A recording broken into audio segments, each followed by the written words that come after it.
Clockwork, a Lycan Wolf, the Lycan himself, run at the SF, and just constantly look for some of these kills early on.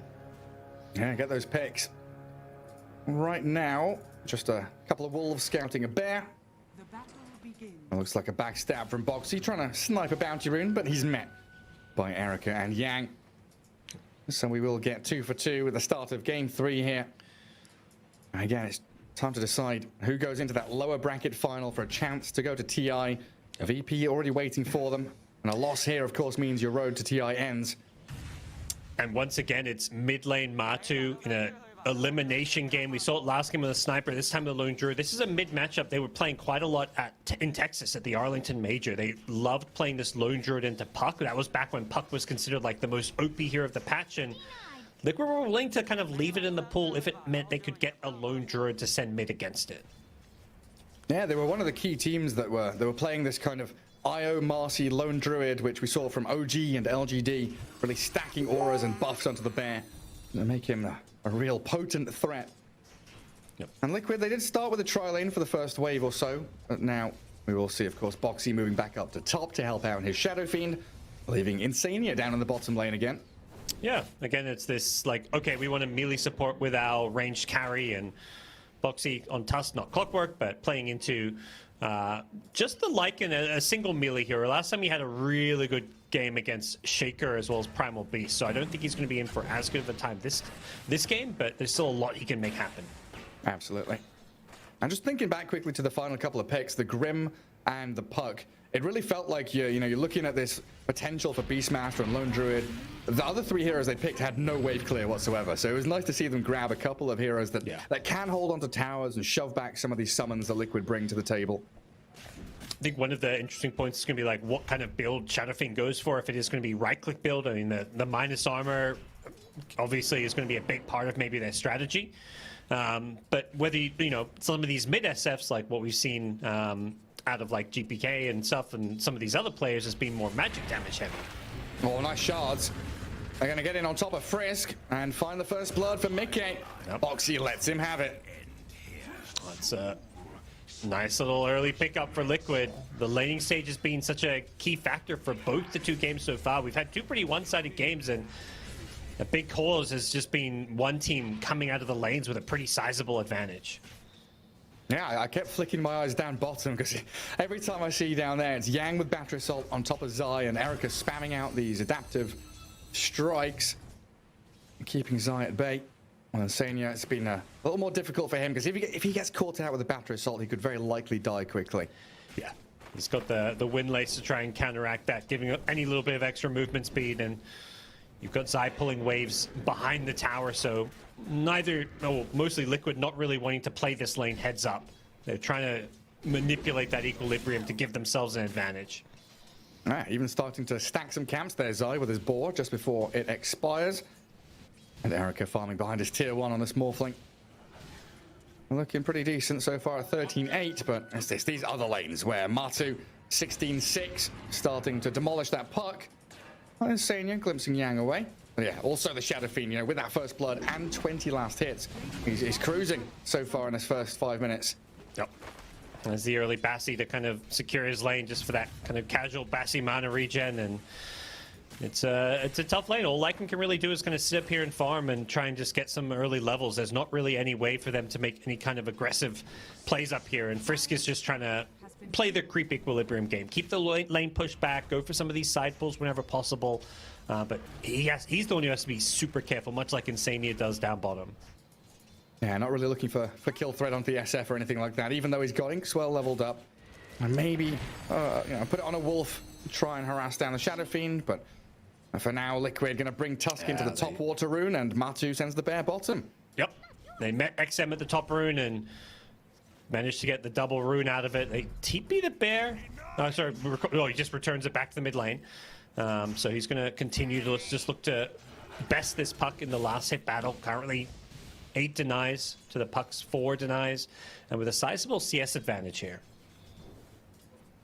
Looking incredibly good. Zai, the only one really struggling on Liquid's side, but like you said, he's been dragging waves, finding little holes for himself to sit in. Yeah. I feel like this is every Beastmaster game. I just always see this hero lose its lane these days. Yeah.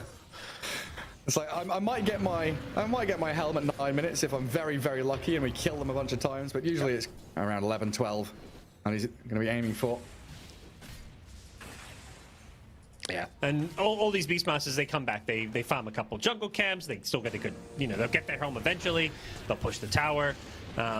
It's maybe going Nice down glimpse. here. Ooh, there we go. Oh. Just enough damage. Yeah, there's a good glimpse from Insania, but still losing Beastmaster. While top lane, Mickey puts the damage in onto the Lycan with those razors and right clicks. The Wolves, though, with his Inkswell, can they focus on the correct one? They can. They got rid of it. So Frisk now left stranded, and Mickey going to pick up a yet. No! He dies to that. Stroke of fate.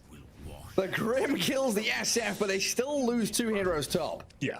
Still a acceptable trade for Liquid. They were so close hitting the double kill and keep the SF alive there. The stroke coming up off cooldown just in time. This top lane has been a problem for Vici Gaming.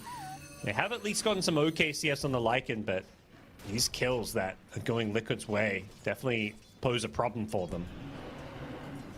On Boxy, okay. Observer high ground for Frisk. It looked like Boxy had slipped just past the Grimstroke, but they catch a bit of vision there onto the Tusk, seeing him obs into that Ancient's area. Just another move, keeping these runes out of XM's hands. He was hoping for a bottom rune, but no 4-minute water rune, no 6-minute power rune. He's had to make a walk back to base, and as a result, he's about half a level behind Matu's Lone Druid and losing that CS battle, of course. So a tough lane for XM.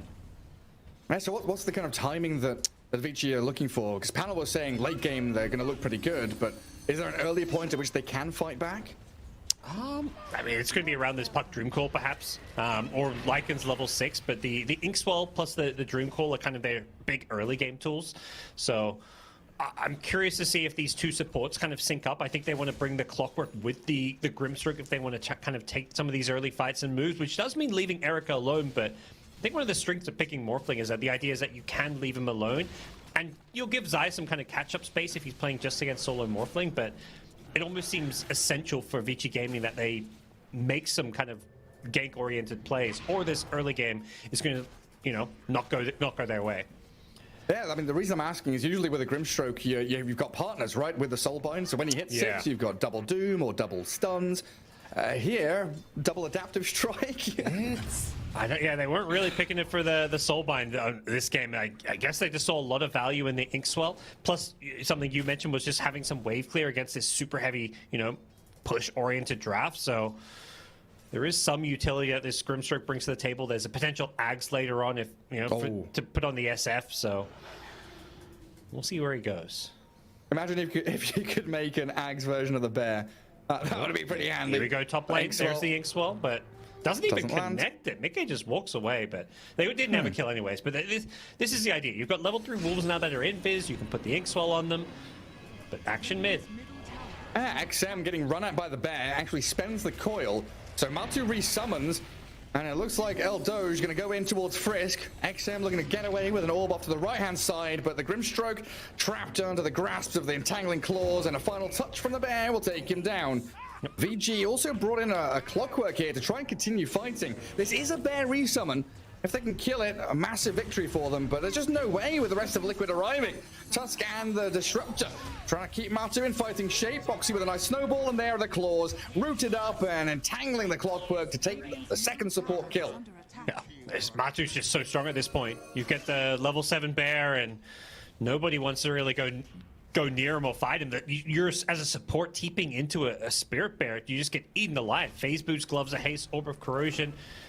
It's just no support can kind of match up against that unless you've got the ability to kind of kill off the bear, but they just lack the damage for it. They're going to instantly smoke up on the double supports, and Vici Gaming, this time around, they're like, okay, we can't address this bear. Let's head top. Let's head somewhere else. Yeah, go towards Mickey. Trying to pick off the Shadow Fiend. He's getting body blocked a little bit by the Wolves, and in comes Yang. Inkswell Battery Assault will connect. And it's just a matter of damage at this point, and trapped inside the cogs, it looks like Vici should have it, unless there's Snowball. Save up from Boxy, can't get off the Requiem. Boxy unable to buy enough time for Mickey there, so a good move from Vici Gaming.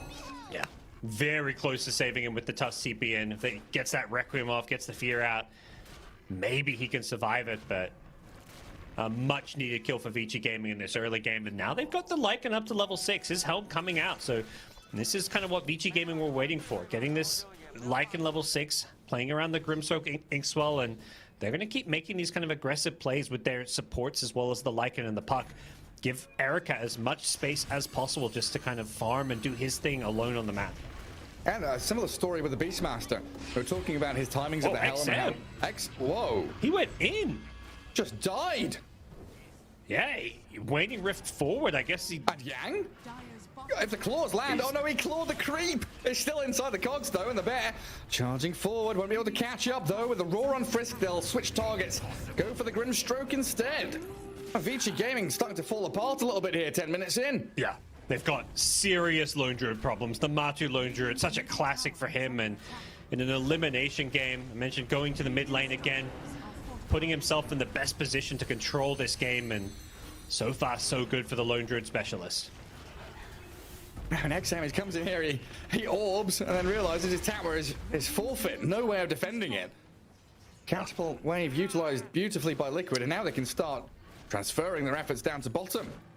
And it's not just the lane advantage that makes Lone Druid good against Puck. It's the fact that Lone Druid pushes these objectives so fast. So XM kind of feels like he has to keep coming back to this mid lane. He can't make these rotations, particularly when you're not getting power runes. They lose the tower anyways, but XM has just spent this entire game in the mid lane not making those aggressive plays. I mean, Yang is just being hunted. The Matu bear is everywhere. Absolute beast. They are losing tier 1 top. Erica makes sure to secure it. Yeah, they've got Shapeshift with a Wild Wing Ripper up here, but I don't know what they can do. I can imagine Liquid will make the counterplay down bottom, go for this tier 1 with Matu making the move down there. Very unlikely Vici Gaming can really put any pressure on the top tier 2 tower. There's too much danger with any TPs in, so yeah. We'll see where they head next. And yeah, because of the threat of that Lone Druid, because Vici Gaming wanted to move top to try and kill off Mickey and find space there, it's given Zai a bit of a better time. We talked about his item timings and maybe a poor laning stage, but he's more than recovered. It's going to be Vici Gaming pressuring the tier 1 mid with the Morphling. They do want to defend their bottom tier 2 tower. Mask of Madness Lone Druid will melt this in no time at all, so they have to bring in the Puck, which means they may not be able to take the tier 1 mid. If anything, Liquid can make a counterplay. Yeah, they go straight onto the Lycan.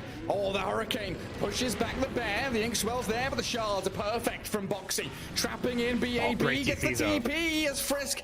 He'll sacrifice himself. Yeah. Glimpsed back in. The Inkswell, he's got an Inkswell on him, so he's just like, I'm going to TP out and hope this bear probably shouldn't get an entangling claw on me. And the glimpse went to the support, maybe thinking from Insania that they had the kill on the Lycan there, but getting a support over the Lycan, not the outcome Liquid were hoping for. Just honestly a great move from Liquid. The fact they recognized they couldn't take the tier 2 tower with the Puck TPing in, but then they knew that this mid lane was free for, like, basically to take a fight and to defend. Puck's not there, so they can kind of trickle in one by one to defend it and catch any stragglers with the glimpse. And because they have this bear, they're not, they're not 4v5, they are 5v5, while the 6th man, the Shadow Fiend, is back in the jungle, and they're just killing off XM. Static Storm, Roar, and that's it. And this time they will take the tier 2 tower with a kill on the Puck. There's no AoE to defend this. There's no Grimstroke. A quick tier 2 tower and an outpost control going to be going the way of Team Liquid.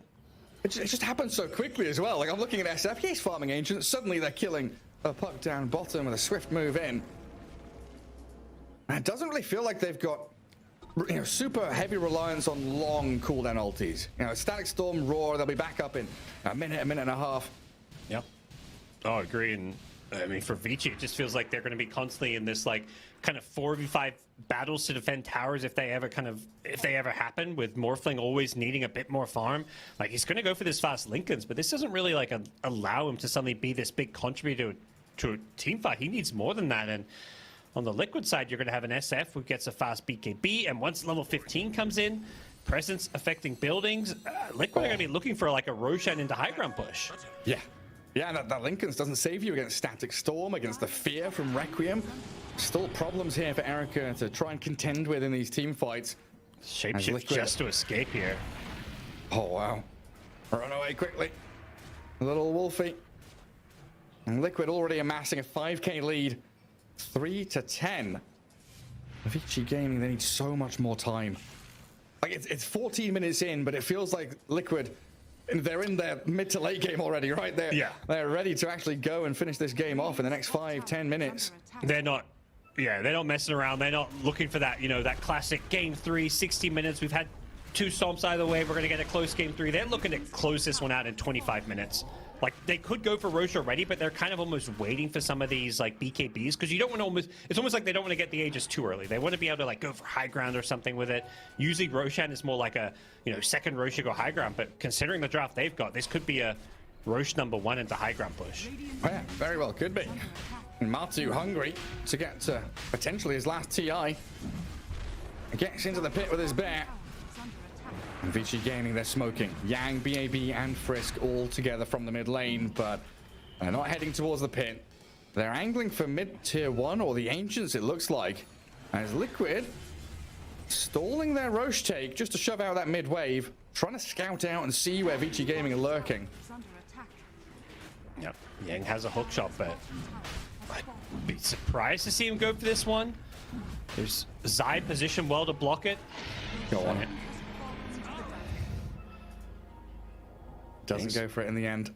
Yeah, he's got to be a little bit careful. Has going to TP out here, but if he gets scouted in this dire jungle, he's going to be an easy kill for Team Liquid. But they have more interest in just finishing up this item or two. The BKB on SF is probably the big one that's going to allow them to go for some kind of a push here. Yeah, and even tried to catch XM while he's cutting waves and split pushing. Yep. Scout out Yang as he's doing the same thing. And Insania was drawing on the map with Boxy there, knowing where Vici Gaming are planning or intending to play with, and they do catch Yang. Clockwork attempted a hook shot over towards the Ancients, but there's no creeps there. And Matu just solo pushing top. He's got an Aegis. He's unafraid. He's got the Desolator completed. So this bear is just demolishing buildings at this point of the game. He's like, I don't need my SF. I don't need level 15. We'll just do it now. Yeah, do it all on my own. Wants to stop him. He's got his 4 branches on his hero. He's got boots. He's all fine.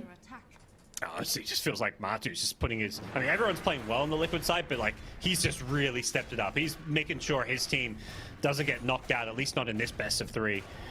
After a rough game 1 where his slot got shut down, game 2 and 3, he is really showing up. Oh, bottom. They've caught XM. Oh, XM, you can't be dying like this. And Orb is on cooldown for 3 more seconds. Follow-up from Liquid is coming, but it might be too slow now. XM will get a bit of distance. Insania forced out forward. The shards, they don't see him. XM is away in the trees. A close one, though, is in the mid lane. They get Yang, Matu, and Mickey pairing up to take down the Clockwork. Yeah, Matu's, he sees buildings. He doesn't see here. I mean, he's killing a lot of heroes this game, but he's making sure that the hero kills he gets are right by these objectives. He's taking all these outer tier 2 towers, and 18 minutes in the game, we could see the last outer tower drop on the Vici Gaming side. Vici trying to catch out Zai here, but he's got the backup of Boxy. A wall of sponge, and they catch onto XM. They'll take down the Pug. They've just done such a good job of just hunting him down in these side lanes here. They didn't even need the roll for it in the end.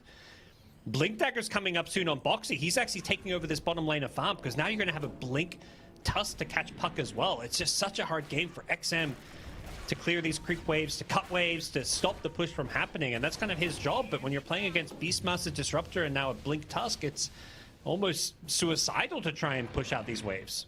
Yeah, and it's also synchronized. Hey, Blink on Tusk, BKB Shadow Fiend, the Beastmaster finishes off Helm of the Overlord. Now having this Ancient Ice Shaman, as they can try and pivot back towards mid. The tier 2, well, it's already dead thanks to the Bear and the Shadow Fiend there. And level 15 for SF you've been talking about isn't that far away anymore. Yeah. But how long on Aegis? Is it enough to go high ground here? I mean, they can go high ground. They're not going to have the level 15 for it, but I don't think they need it. Just the Bear alone is annihilating buildings, and they've really got every item they need at this point. Yeah, with 19 minutes in, they forced the glyph already. Yep. Oh, they're going to glyph their creep wave. That's how much they want to just go push right now. Keep the steamroller going. Yep. Tier 3 didn't stand a chance, just ceases to exist to this Bear. Soulbind comes in. Matu, again, holding Aegis still for a minute and a half, coiling in onto the Shadow Fiend and him, but there isn't any follow-up at all. And that's all their ultimates. They use Shapeshift, they use Soulbind, they use Coil. What do you do now? This lane of Rax is... it's gone. I don't think you defend it even if you're Vici Gaming. Spam out a few orbs, but Erica kind of wondering why he's not elsewhere on the side. Storm Punch, they've got the morph. He's dead for 45. XM Waning Rift just about gets out of the shards, and the tier 3 falling did reset the glyph, but it only delays the inevitable demise of these buildings as the foundations of Ichi's base, they're just shattered. Yep. They've still got a mid on Aegis. They may just go for a second lane here. Even without Aegis, I think they just go high ground. Like, this Aegis is not a key part of their push by any means. Back we go. Up the staircase, Boxy pushed by the cogs will snowball across. The hookshot misses as Yang just annihilated by the physical damage of Liquid. The bear will die, though, requiring a resummon from Matumba Man. Yeah, I think the bear has to be a bigger priority for these defenses. Problem is they just don't have... I mean, they can use the orbs and, like, the stroke, but it's just not easy to kill this bear without committing a lot of spells. Goodness gracious, man. I mean, Vici, they're trying to move out on the map. You know, they've got this Helm of the Overlord over on the Lycan as well, so he has his own Ancient Ice Shaman. But even just getting to a tier 1 mid seems like such a struggle. Yeah, now we're looking at that level 15 on SF we've been talking about quite a bit. Look at that damage. 10k from the Lone Druid. He's doubling up the puck. He's quadrupling the amount of damage Morphling's done. Just a stellar performance from Matu, controlling the game from the mid lane with a hero that you don't normally think of as like this huge playmaker. He's making Lone Druid look like one. The amount of pressure and the ability to just take all these out of towers. Like, he was taking top tier 3 tower by himself. And they've got perfect ward coverage to see Vici in the mid lane as well. Liquid knows exactly where they are. So grouping up together, looking like they want to smoke from behind their own tier 1 area mid. But it's Vici to smoke first. Mickey showing on a wolf. Oh, that's pretty clever. They knew he had a wolf on him, so Mickey moves forward. Now they obfuscate the smoke. They hide in behind him, and they move up to high ground. They get in with Boxy. Immediate punch. Snowball across. The soulbind onto the bear, but Vici Gaming just being obliterated by Mickey and Matumba Man. Down goes Yang along with Frisk, and Vici Gaming full retreat. Not a chance in hell they can fight against this. Yeah. And another fight where Vici like throw their spells and just retreat. Oh! Boxy Insania to find the wolf. Yep. Little puppy gonna get shredded here. Roared up. The Beastmaster teams the Lycan. And Team Liquid looking like they're gonna go high ground again. They've got a creep wave coming. They just need this top wave. It's a giant wave at that. They just GG out. There's nothing they can do. Yeah, I mean, they're gonna get mega creeps here. I mean, regardless of whether the game ends now, it's gonna end in the next couple of minutes. So, Vici Gaming, 22 minutes. We just speed ran through game 3. Yeah, Matumba Man, no messing around from him. Game 2 and 3, a Sniper and Lone Druid, spectacular stuff. He said this could be his last TI. He's looking like he absolutely deserves and requires to get to Singapore and play in those group stages. And you can see it in their faces. They know the job's not done. They're kind of keeping those emotions like kind of low here. There's still one more best of 3 that Liquid has to get through to make it into the actual TI main event. But a game like that, it feels good, you know? It makes a statement. It's like heroes that now VP who are waiting for them have to kind of worry about and kind of consider for the drafts. And yeah, for Liquid, at least having such a straightforward, easy game 3, it means they're not going to end up in that grueling, long, like 7, 8, 9 hour day where you're playing like best of 3s that go like 60, 70 minutes.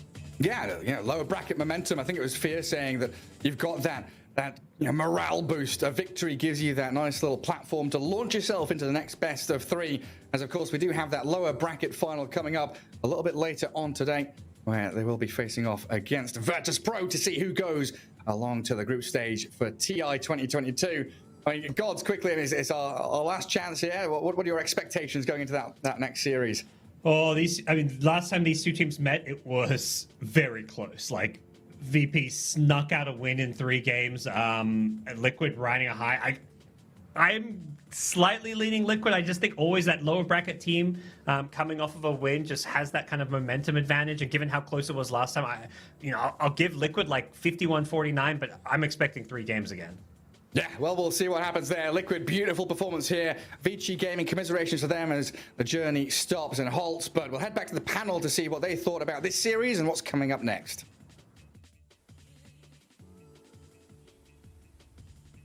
Liquid take this series up against VG, but we heard it before from Gareth, the job is not done. They don't have a slot to TI just yet. They are going to have to face up against VP, that rematch happening very soon after we break down this game number 3. And Fear, normally it is that elimination game number 3 that goes to 60 odd minutes, but they close it out 22 minutes here. And something very noticeable that helped them get that advantage in the early game was the lane swap ups that happened from Liquid yet again.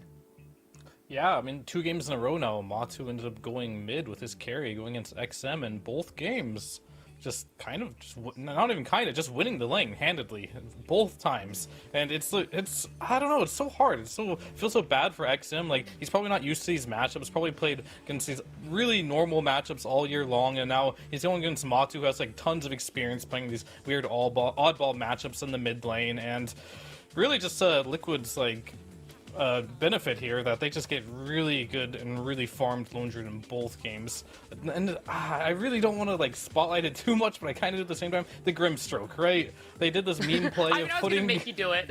yeah, putting the Inkswell on the Wolf on the top lane. I watched it, and they just right-clicked the Wolf down. It died. The Inkswell was removed. And I was like, well, that was a little underwhelming there, unfortunately, for them in the early game.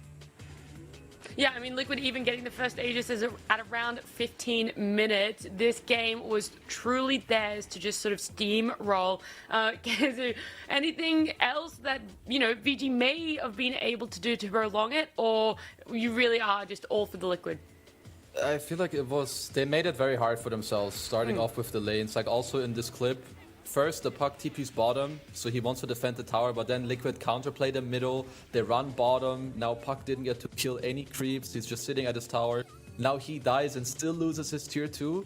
I feel like this entire game was basically off of the lane swap, which is something that Liquid do very well, but actually not just with their cores, they do it with their supports too. I feel like they always put their supports in like the absolutely correct lanes. They want to help the Beastmaster a little bit more in the bottom lane, so they put the Disruptor there to help his laning stage. Also, Tusk makes a lot of sense with like a range carry that can play aggressive with you, which is what we also saw in the safe lane. And then when Matu goes mid and he, wins that lane as he did, and then they make moves, Beastmaster rotates there. Like, this game just went out of control. 15-minute Roshan, 13-minute tier 2 tower. What was it? 17-minute first rags, 20-minute second rags, and once again, the team that won early on because they did the correct things, they just snowballed out of control and just won the game. Unfortunately, VG will be dropping out. They won't make it to TI. That is their last chance qualifier run, all done and dusted. But they've had an amazing lower bracket run up until now, T-Panda. And whilst Game 3 might not reflect their ability to play perfect Dota, they have still some highlights throughout this tournament. Yeah, they made the dark horse run. They got into top 4 in the tournament, which obviously isn't enough to qualify, but still should be very happy with their results and their performance throughout from the start of the group stages until this finish against Team Liquid. Already taken a map from a team that has previously been to TI, has a roster that has masses of experience, and obviously Liquid was the favorites coming into this series. But damn, did Vici Gaming really fight them back at the start, and that put Liquid off edge. You could see that they were not very comfortable with the situation. All the camera shots on Liquid's members were also like, damn, these guys they're taking a bit of a beating here. Like, how do they recover from this? And they did. They showed the experience, and that's what they did. But for Vici Gaming, good things in store for the coming year. These players have definitely made a statement here. Fear, for you over the series, not just this one game, who do you feel like had a lot of impact with their item builds and their ability to be able to control and use the map on the side of Liquid? And without a doubt in my mind, this was the Matumba Man series. Like, he had such a strong performance here. And, they say this might be his last TI, and he's really giving one hell of a show for his last ride here. Yeah, it would definitely be a shame if we didn't see him make it all the way. Kezu, they're going to have to face up against Virtus Pro again with game number 2 and 3 there as displays of what Liquid are able to do. How nervous are you for VP? Quite a bit. I mean, I generally think that VP, they struggle more, like mostly against themselves, and they lost earlier today in not very nice looking fashion. The way they lost to Team Secret, I think they got outdrafted for the most part, perhaps a little bit outplayed. But Team Liquid, they're showing that they can play very high tempo. Yeah, they did lose to Virtus Pro yesterday, but that was also a very close series. And Team Liquid, they're coming in, they're coming in hot. They feel good. Matu just performed heavily, as did Mickey. They're doing great with how they put their lanes around. And I feel like Virtus Pro, on the other hand, I hope that they're going through the right things right now, the right preparation. FNG, he needs to snap his boys back to reality, make sure that they also feel comfortable and good, and make sure that they make the right adjustments, because I don't want to see Ramses Luna play against a fast-paced lineup from Liquid where he also doesn't have the win condition. So I hope that they make the right changes for the upcoming match. Speaking of changes, Fear, what do you think was the biggest change from the team that we saw in Game 1 compared to here in Game 3 getting a 22-minute GG? Laning stage for sure. They definitely did a much better job in the laning stage, and Matu going mid was a great adjustment. But yeah, if you have like more resources, you can do more stuff on the map, and you need to win your lanes to get more resources. So as long as they continue to have good laning stages, Team Liquid is a team that drafts heroes that snowball very easily, and it's a very scary thing when you play against them, actually. Yeah, it sounds like Liquid are one of those teams that as soon as they are on top, it's kind of hard to stop them from gaining that momentum. I want to have a little bit more of a chat about VG, because this is unfortunately the last time we're going to be seeing them. I mean, this roster doesn't really have the experience in terms of TI, but also internationally. This is their first time this year that they're able to play against some other regions. And what do you think is a big key takeaway for them, Kazu, that you'd like to remind them of, that even though you didn't make it to TI, there's still so much for you? I feel like they showed that they adjusted very well. So even though they lack experience, they showed already that just with this little tournament and the little time they had, they adapted very well. I think most of their drafts were very good. Like maybe now with the Lycan pick, perhaps it was a little bit of pressure of maybe they kind of forgot to ban it. It's okay for us, so let's pick it that they don't get it. I'm not sure, but overall I think their players have looked very good in this tournament. They did better with their play and they did better with their draft. So I think if they get to do this once or twice more in the next year and stick together, this team, it might just be the next Chinese powerhouse. Yeah, I'm excited to see what the future holds for them. BAB being his first time even attempting to try and go to TI, so he's made a phenomenal showing for himself. Well, let's have a quick look at this bracket. We have one more series coming up today, and it is going to be VP up against Liquid. We can see how they got there. There was that matchup in the upper bracket yesterday, which saw Liquid having to go against Extreme Gaming. They knocked them out in a 2-0, had to fight their battles here just before with VG, and then Virtus Pro unfortunately losing earlier today to Team Secret. So Team Secret secured themselves all the way to TI now. Virtus Pro having a second chance to try and get that slot, but Team Liquid are not gonna let them take it so easily. T-Panda, when we look at that matchup in that series that is to come, anything that we can 100% expect? I feel like I'm quoting Fear a lot here, but for good reason. When he talked about these fast-paced lineups that Virtus Pro might not necessarily be too ready for, considering the lineups and what Ramses is usually playing. Liquid did beat Virtus Pro in the group stages in 25 minutes and 30 minutes, and those were pretty quick games. I think it was game 1 or game 2 where VP basically weren't able to score even 10 kills. Yeah, that was game 1. It was 29-7. So in that upper bracket matchup when they played 3 games, it was a grueling 58 minutes and a very long finish to the series that Virtus Pro was able to come back into it. So anything can happen from a fast game to a 60-minute, no, I'm not going to say slugfest, because it's not going to be a slugfest. It's the last series as well of this entire LCQ. So I'm pretty sure everyone is hyped up for this series. It's West versus East. Yeah, it's going to be a showdown that you do not want to miss. So make sure you stick around as we are heading to a quick break.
With our shields and our swords, we pave the path to victory.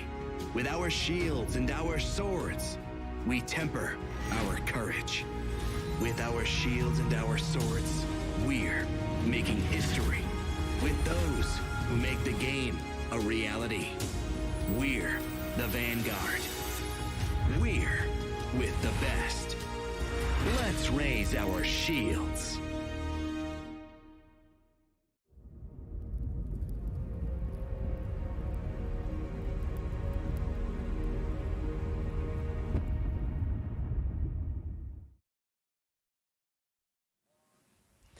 Welcome back, everyone. It is the last series of TI11 Last Chance Qualifiers. After this best of 3, we will know who the second team joining Secret to take the Last Chance Qualifier slots will be. We'll know all 20 teams making it to TI11.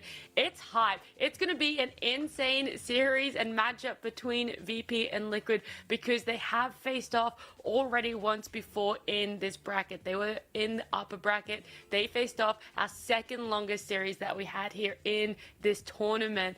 Kezu, for VP, is it something that you're kind of afraid of for them? Are you worried considering the momentum that Liquid might be having coming into this? At least a little bit, yeah. I think something to note is that VP lost their earlier series playing some of their favorite heroes. They played once on first pick, they opened Undying into Disruptor, they did the same from second pick, and that didn't work out in either of the games.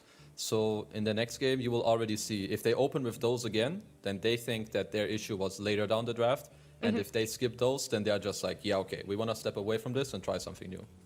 Yeah, well, speaking of favorites or potentially comforts when it comes to heroes, we can have a look at the most contested heroes. And for you, the ones sticking out or the ones that we see not banned as often is the Primal Beast and the Morph. But out of these 10, I'm going to say there is. I can't do quick math. Which one would you most likely be worried to come up against? Thanks, Kezu. I mean, there's only 6 in my opinion, right? So, like, the Bat, the Beast, Visage, Void, they kind of show up here and there, but they're not as nearly as contested as, like, the Marcy, Enigma, Undying, Primal Beast, Morph, and Shadow Fiend.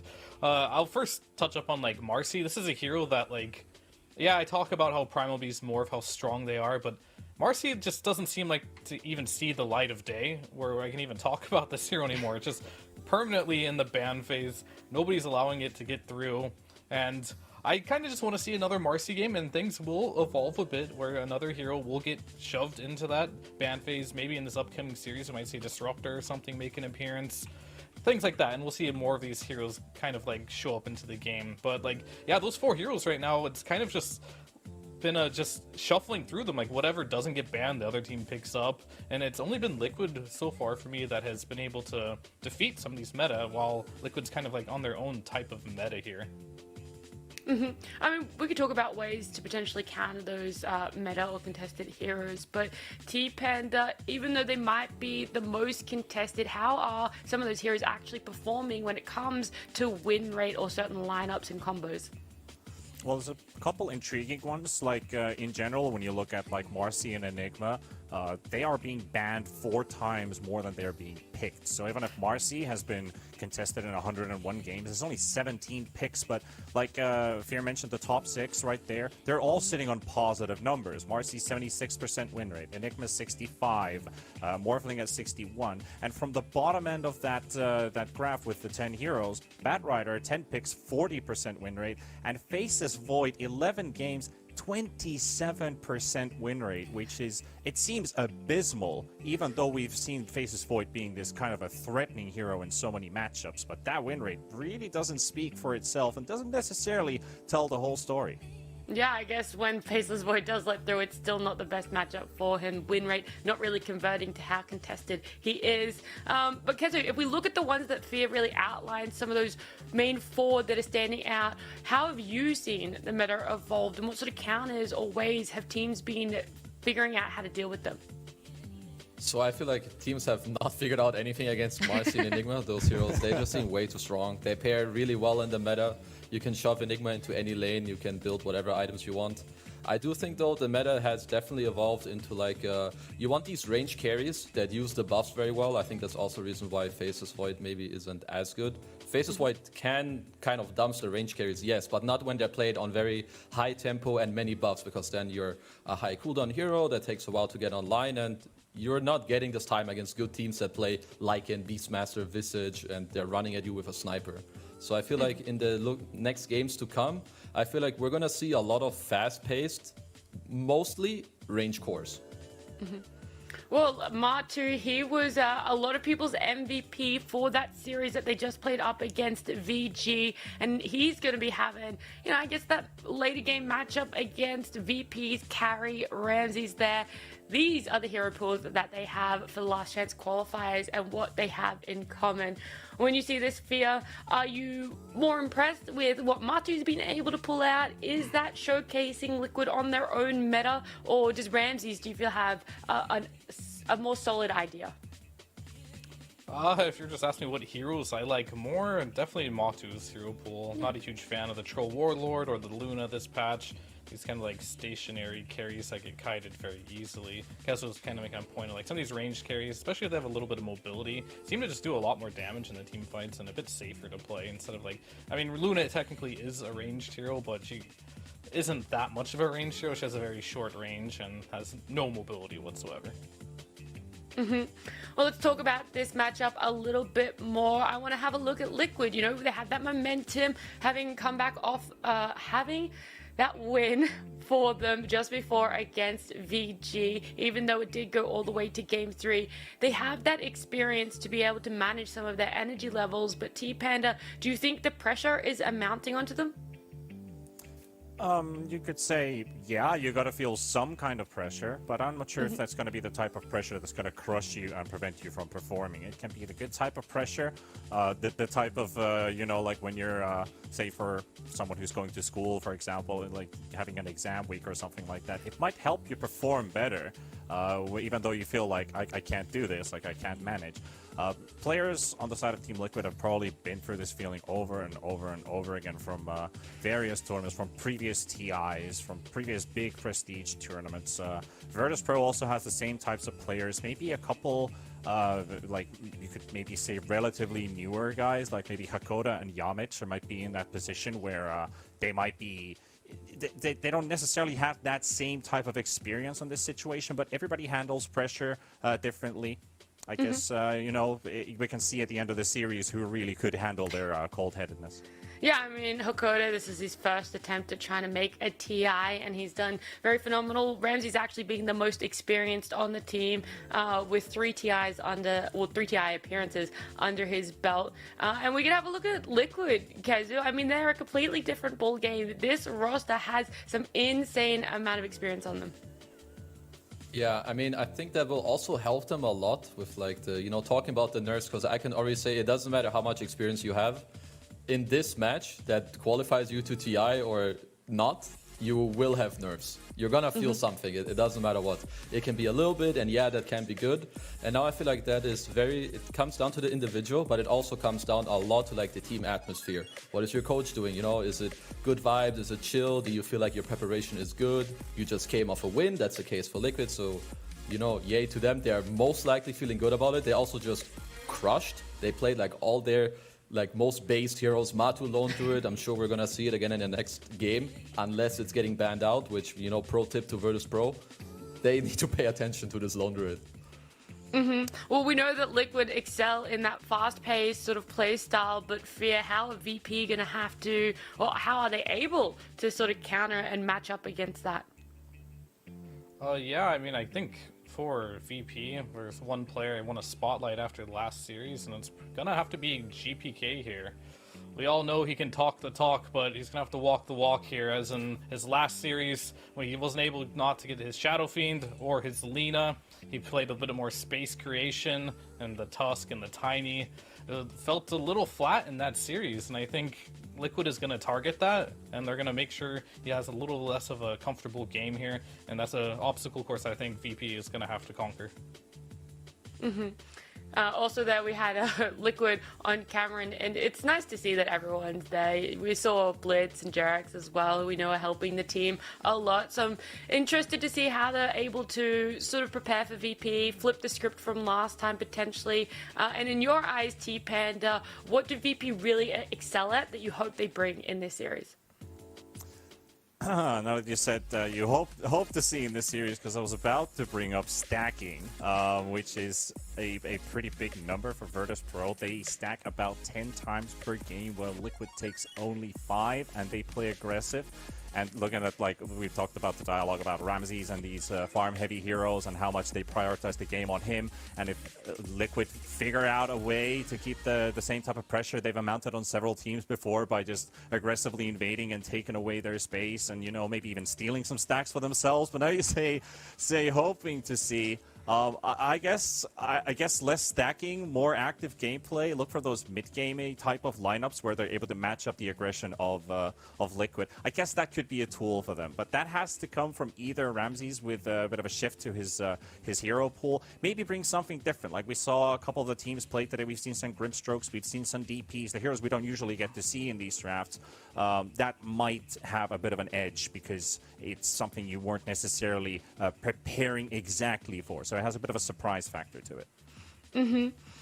Kezu, we just have word as well when we do jump into the draft. It's going to be Virtus Pro with that first pick. Are there any standout first picks for Virtus Pro that Liquid need to be wary of and we might be seeing?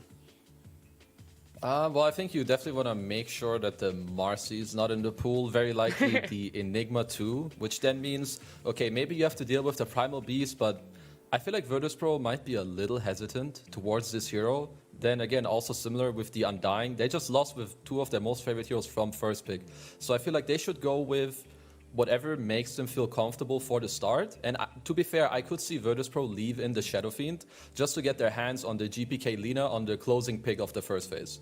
If Lina gets banned, then I want them to also ban the Shadow Fiend. But that is one of the tools I could see them do to just kind of put GPK back on track, you know, on one of his better heroes, and then go from there. And Fia, when do you feel that VP are able to play their best Dota? Well, it's going to be the core combination of Ramses and GPK. Like, GPK, he's always playing, like, I'm not going to say necessarily greedy, but more of like a high damage type of hero and less so like a roamer, right? So the duo syncing and making sure their hero pools kind of like match up is going to be really important. I haven't really enjoyed Ramsey's hero pool so much right now. Like, he's been going a lot to this Luna. I'd like to see like it shifted quite a bit in a different direction, be a little more mobile. It seems like they're going for like a death ball type of style in the last series. I think they should just relax a little bit and go for more for just like having a well-rounded lineup and just playing for your strengths and not really just playing for some specific timing. Well, Marcy, Enigma definitely taken out, like you said, Kezu, but VP are actually ban out the Shadow Fiend themselves and want to go for that Primal Beast. Yeah, I mean, nothing, you know, too crazy. It depends a little bit on your prep and like how comfortable you are. But if you want to leave, they could have done it, but they still have confidence in their Primal Beast.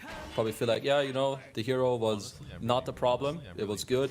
Maybe we just, you know, screwed up a little later down the draft. And I mean, Team Liquid, it looks like the way that they want to respond to this hero right away every time is you want to create maybe 2 side lanes that do well against him, and then also to just ruin the hero like after the laning stage. 10 seconds remaining. Fearless Clock and Disruptor. Really not much more that can be said on it, but do you think the Primal Beast for VP could be because it's a lot more flexible in where they could be putting it? And seeing this retaliation from Liquid, do you think they would then be more inclined to put it towards support?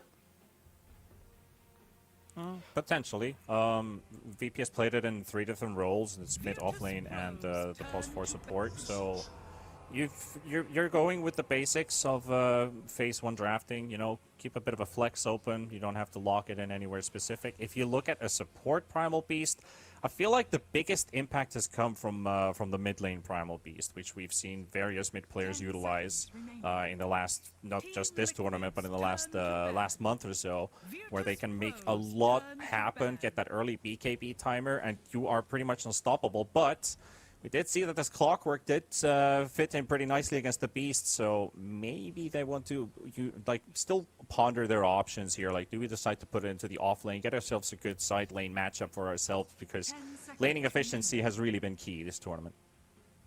Yeah, I definitely think this Clockwork is more of like a lane counter to the Primal Beast, which gives you like more reason to put this Primal Beast in the mid lane. And GPK has played it one time, and he was 15-5 score at the end, and looks like that was also against Team Liquid. So he has played this hero against Liquid before, and he popped off with it. So I don't see a reason, especially when you do see this Clockwork. He wants to follow you in the laning stage. He wants to make sure you can't be trampling around, canceling your spells. Mid lane, you don't have to worry about that so much, so that could be an option. However, I could see it being a support too. As mentioned, it could work really well with the Visage, just being like that melee body that gets in there, so the Visage can get the soul assumption charges and keep throwing that nuke off. 10 seconds remaining. 5 seconds remaining. I like the idea of the Visage pick here as well. I mean, they could also move this hero around between mid and off lane. I'm more of a fan of the off-lane Visage in terms of how the hero basically works as an aura carrier, a heavy pusher, lots of damage. You can still decide if you want to go for Aghanims. If you're not in the necessarily lead in the game, you're not really pushing your opponent into turtle defense, so you can look for pickoffs with the Aghanims, which is also an option. We haven't seen that too often though, but some games they might have gone for the Aghanims route as well for this. And DM has played it twice, and he's won both games. Those were against Vici and against Liquid in game 3 of that upper bracket, so I guess they're looking for their strengths from the previous series that they played. 10 seconds remaining. Any thoughts for you, Kezu, on how we're going to open this second phase? So I was kind of looking for Liquid, what they're aiming for. It has to be a core hero coming up next. I feel like VP's bans are very spot on. You may see Liquid, take a little bit more time on their opening pick, because this is not that easy. Like, when you open with 2 supports who cannot be a core, really, unless you're playing Clock Core, which I don't see them do here. If the enemy team bans very well, which they did, this pick here is not easy for you to do. I was thinking the Lone Druid could be good because you can go to multiple lanes. You don't have the Shadow Fiend either that you can put in multiple lanes. They've done the same with Pudge, who's also banned out. Because for them, it will be the easiest for them if they can take a core they feel good about, but that also isn't just locked to one specific lane. It looks like, Matu just made some gesture like, what if we pick this? I don't know what they're going to do. And to be fair, sadly, I can't read his lips, because currently I'm having a very hard time figuring out, like, this specific pick that you go for here that just lets you feel very good. I feel like down the line, you want a hero that, again, kind of protects you from the Visage Birds, maybe like a Tidehunter, but it is not the type of hero I think that they can open the next phase with at the moment. I saw a little bit of the tiny Ags in a couple series, kind of destroyed the Visage Bird when you do get to that tree volley. Seemed to lane pretty decently against the Primal Beast. It's not like the most amazing hero I can imagine, but it sounds like it could get the job done.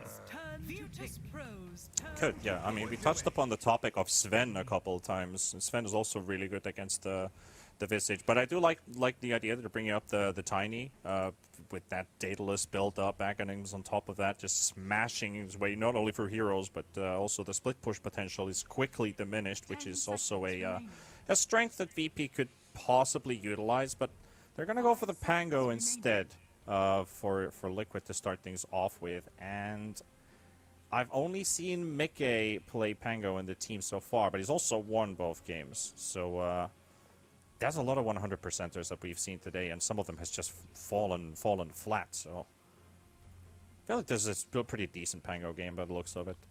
Mm-hmm. Yeah, against the Visage Birds, you can break through the cloak pretty easily. And against the Primal Beast, you can, if it is the mid lane, you can disengage with the Swashbuckle, you can trade with your W, and Pulverize does not go through BKB, so once you start that the roll up there, you can't really deal with it, and he can always be canceling the Pulverize in the fights. So it's pretty good pick here. I think I like it a lot. Yeah, like the Pango, it's a hero that can maybe go to different lanes, though I really feel like offlane Pango is insanely hard to execute. It's just way better mid in most of the games where you play it. So I think here for Virtus Pro, if you can just come up with a pick that Pango mid doesn't feel good against, even if they then counterpick you in that lane, you force them to put it off lane, which can be quite uncomfortable. I still kind of like this Lina coming out from GPK. I don't know if the early pressure from Pango Clock will be enough to dissuade it, but I would really like this type of mid hero that makes the Pango's life harder. Something like a potential Ember or Lina, and then you pair it up with the +5 pick from Hakoda, who doesn't have his Disruptor left, which he has actually played in 5 out of his last 6 games. And they're gonna go with the Skyref, which is actually a hero they've played before quite a bit, and that hero is very scary for Pango. Pango hates to be silenced and nuke down fast. Skyref, he has both of those tools. I'm really keen to see the Skyrats. These guys pulled it out during 2 or 3 for DPC. I'm pretty sure they even pulled it out a few times in the qualifiers, and it's looked really good. Feels like almost an Eastern European staple at this point for you. Yeah, I think Yamich is the one who plays it quite a bit. So a Tiny coming out as well. So what are they doing, I guess, with their supports? That's the real question, because carry Tiny is kind of dead, right? They're not going to play carry Tiny, so 2 of these have to be supports. They've played Sky 5. 10 seconds remaining. Yeah, they're going to have to do that, right? Yamish is now going to have to be the Tiny, Yeah, Sky yeah. will have to be 5. Visage, its only role is pretty much in the off lane right now, unless we get to cover some Bet Boom later. The Hawk also is the only carry player I know that plays that Boss 1. But and then Primal Beasts will be going to that mid lane here. Something that's a bit intriguing for me here is the drafts that Liquid has played around this Pango. And they were 2 very different types of drafts. They played it with Shaker, Darkseer, Jakiro, TB. And the TB actually looks pretty spicy considering the Pudge is banned. The other game they played it with the Slark. But they're going to go for Lifestealer, so they're going for a very different route. Kind of mixing heroes from here and there and not having a previous game draft at all. And I kind of like that style from Liquid here, not to be too obvious with what they want to go for. 10 seconds remaining. Are they the same thoughts Yeah. for you, Kazi, now that you see... Oh, or Fear. Fear, you can go. No, I was just kind of noticing a meta trend right now, which is a lot of teams are putting their Skywrath, their Disruptor in the off lane with another ranged hero, and that's kind of scary because, well, to build on a topic, Tiny can go in the safe lane. The Kezu kind of mentioned that a lot of ranged position 1s are being picked, and I've kind of noticed there's a lot of dual nuking position 3-4 combos here, and that's pretty scary for the Lifestealer if that does happen. He will not want to lane against Skywrath plus Visage lane if Ramses does end up picking that ranged carry here. So I do understand how Lifestealer can it's good versus the Tiny, but to support don't really care too much about that. Good versus the mid Primal in a lot of ways. But I don't see this Lifestealer being a gotcha pick here, and I think they can exploit it on VP. 10 seconds remaining. Yeah, I would like to add on to the Lifestealer is, it's okay. I don't think it's necessarily anything crazy when you play up against a Visage. Visage lane's okay, then he gets 6. You don't really interact with that hero that much anymore. Something I could see for VP, or at least something I feel could feel good for them, is to take potentially Razor. I don't know how much Ramses has played that lately, but when I see these Liquid heroes, I want a hero that matches up with my Visage and Tiny, so you have this mid-game timing, 15 minutes, and I want him to have a hero that's gonna have a BKB at an okay timing. Nature's Prophet is a little iffy. I don't think they banned too much for it. Razor Nature's is kind of what I would like the most. There's a TA, but I also don't think they covered that. Jugger, I could see a Jugger. It's a pretty good Jug game. Against you have Spin against the Disruptor, you're fine against the Clock. You don't care about Pango, you don't care about Nyx. I would be okay with any of the picks we just mentioned. Yeah, the Healing Ward, there's a Razor, that's good too. Yeah. Alright. Okay. Definitely straightforward counter pick to the Lifestealer there. It definitely makes it very difficult Yeah. to play this hero when you are linked. So if you need a distance hero here for if Mickey plays Pango, does Zai go for Darkseer, Beast, or Veno? 5 seconds remaining. Or Darkseer's banned, so never mind. So Beast or Veno? Can work. I feel you need something that dissuades this matchup between Nyx and Razor. So you need a guy that either deals with Razor aggressively by killing him, or someone that locks him down or builds a Lotus Orb for your Nyx so that he can run in. It is Veno. Okay. Nice Veno. The Venomous At least one, we of course, got to call of both the course. last picks. That's true. All right, yeah. Zion, that Venno, I guess you're not too much of a fan. Fear for that lifestyle, didn't think it was a gotcha, and then being countered by the Razor. Does that mean you're going to be seeing VP having better lanes that they might be able to get on top of this and snowball with their lineup? I would really like to see it if they go ahead and put the Tiny with the Razor in the laning stage, try to toss back, the Venno, get some kills there. But more importantly, give the Lifestealer a lane where he just cannot right-click heroes and just keep getting harassed by the Skywrath plus Visage there. I think that would make the laning stage pretty good for VP here. And what is the best case scenario, Kezu, for Liquid? I think for Liquid, best case scenario that they can do is to do well in their lanes because they kind of have to. Their heroes don't scale that well against VP. I'm a little afraid a lot of the times in these drafts where if one team gets like double, triple BKB, the enemy team can't fight anymore. And I feel like that's the case this game. If Virtus.pro have a good early game, they get to their BKBs in an even game, I'm going to say that VP will take this first game. And final thoughts for you, T-Pan, before we do head in? I want to say Liquid in this one. I'm going to go with Liquid's draft. I feel like if they can just hit their timings and kind of avoid this Visage from getting out of hands, like, of course, there's a lot of counters from VP's side, but I feel like Liquid can manage and weather the storm in this one. Yeah, well, whether it's VP or Liquid, we're going to have to see. It is only game one in this best of three. Whoever wins this series is going to be getting that last slot to TI. So let's jump on in. It's Danog and Aries. Or whether you're a player, streamer, Twitch viewer, or an average Herald gamer, every single person is at the edge of their seat to find out if Virtus.pro will take the final slot at TI11. One team's hopes will be crushed and the other team will be on Cloud9. Denog, we heard the panel what they had to say about game one, but the Oracle himself, what do you think about this game? I think VP got this one. I think they might have gotten a little bit too much baited into going to try and counter out that Primal Beast with the Lifestealer, with all of these sorts of things. And I think they've got the burst to be able to deal with him. And I just got to say, how fitting is it? We play out this entire DPC season to get the top 12 teams to automatically qualify for TI. Both of these guys didn't have too much luck during the regional qualifiers, but 13th and 14th placed on DPC points. VP and Liquid play off in one last series for one last spot at TI. I'm so hyped. I can't wait. We would get into it, but there's a pause. It's all right. We get to brew in the moment a little bit. We get to see the players, giving the good lucks out, the good luck hombre.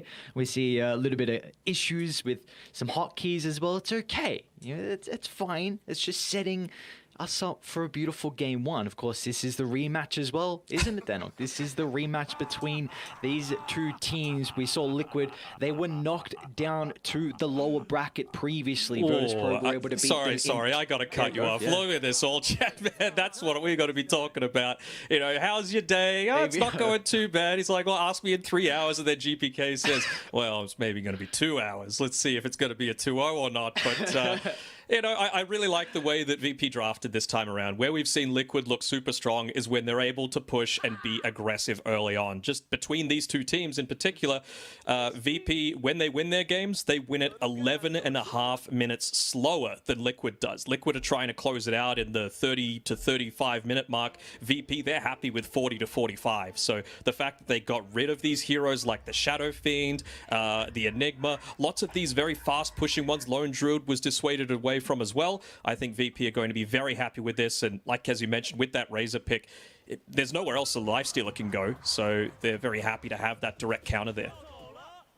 Yeah, VP are without a doubt happy with the late game, but we have seen some issues with them being able to actually close out games, and I think the most recent one would be that game one against Secret earlier today. We've seen some other games in particular, the difficulties with them throwing some leads. So you're exactly right. Liquid on it always like to look to end early, but VP, it's still a big question at the moment. Would they be in this position if some of those leads had gone another way? Yeah, for sure. They're still going to put GPK on the Primal Beast. Like I was saying before, it feels like it has been semi-countered by some of their heroes, right? Early on, you're going to have the Glimpse, you're going to have the Lifestealer, which still does a decent amount of that percentage damage against him. You just get so farmed that it's very effective. GPK trying to put the cheats in just for a little bit of extra gold in the alt chat there. Not going to work out.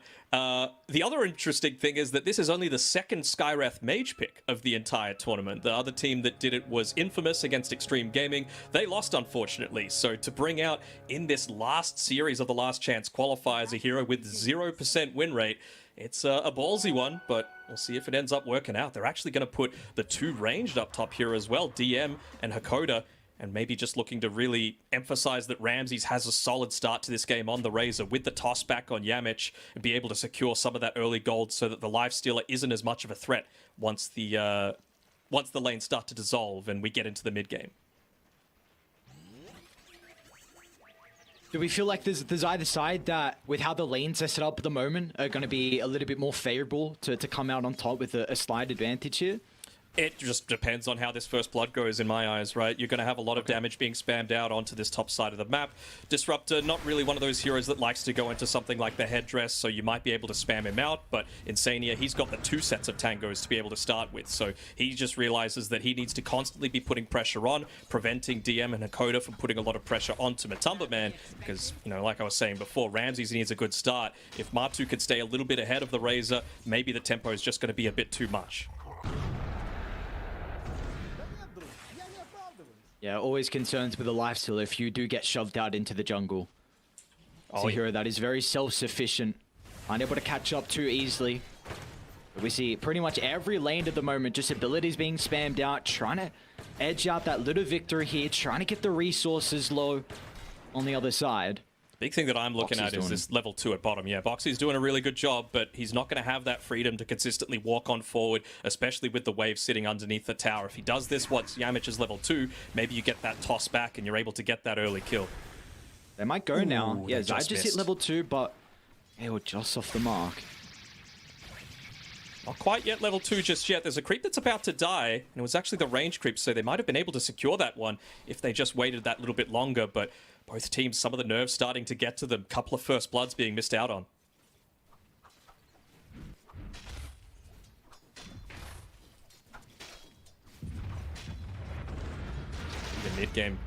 Mid lane rather, Mikke going up against GPK.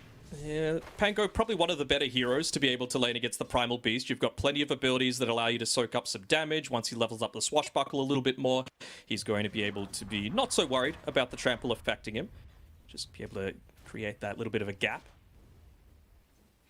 For me, for BP, they're just playing around these BKB timings, right? Then you suddenly don't really care about the kinetic field or the glimpse or the Pango roll. It's really just going to be quite heavily on the back of Boxy to be able to just use something like the cogs, like the hook shot, that don't care about the BKB to allow his team to be able to create that little bit of a gap and kite out those BKBs.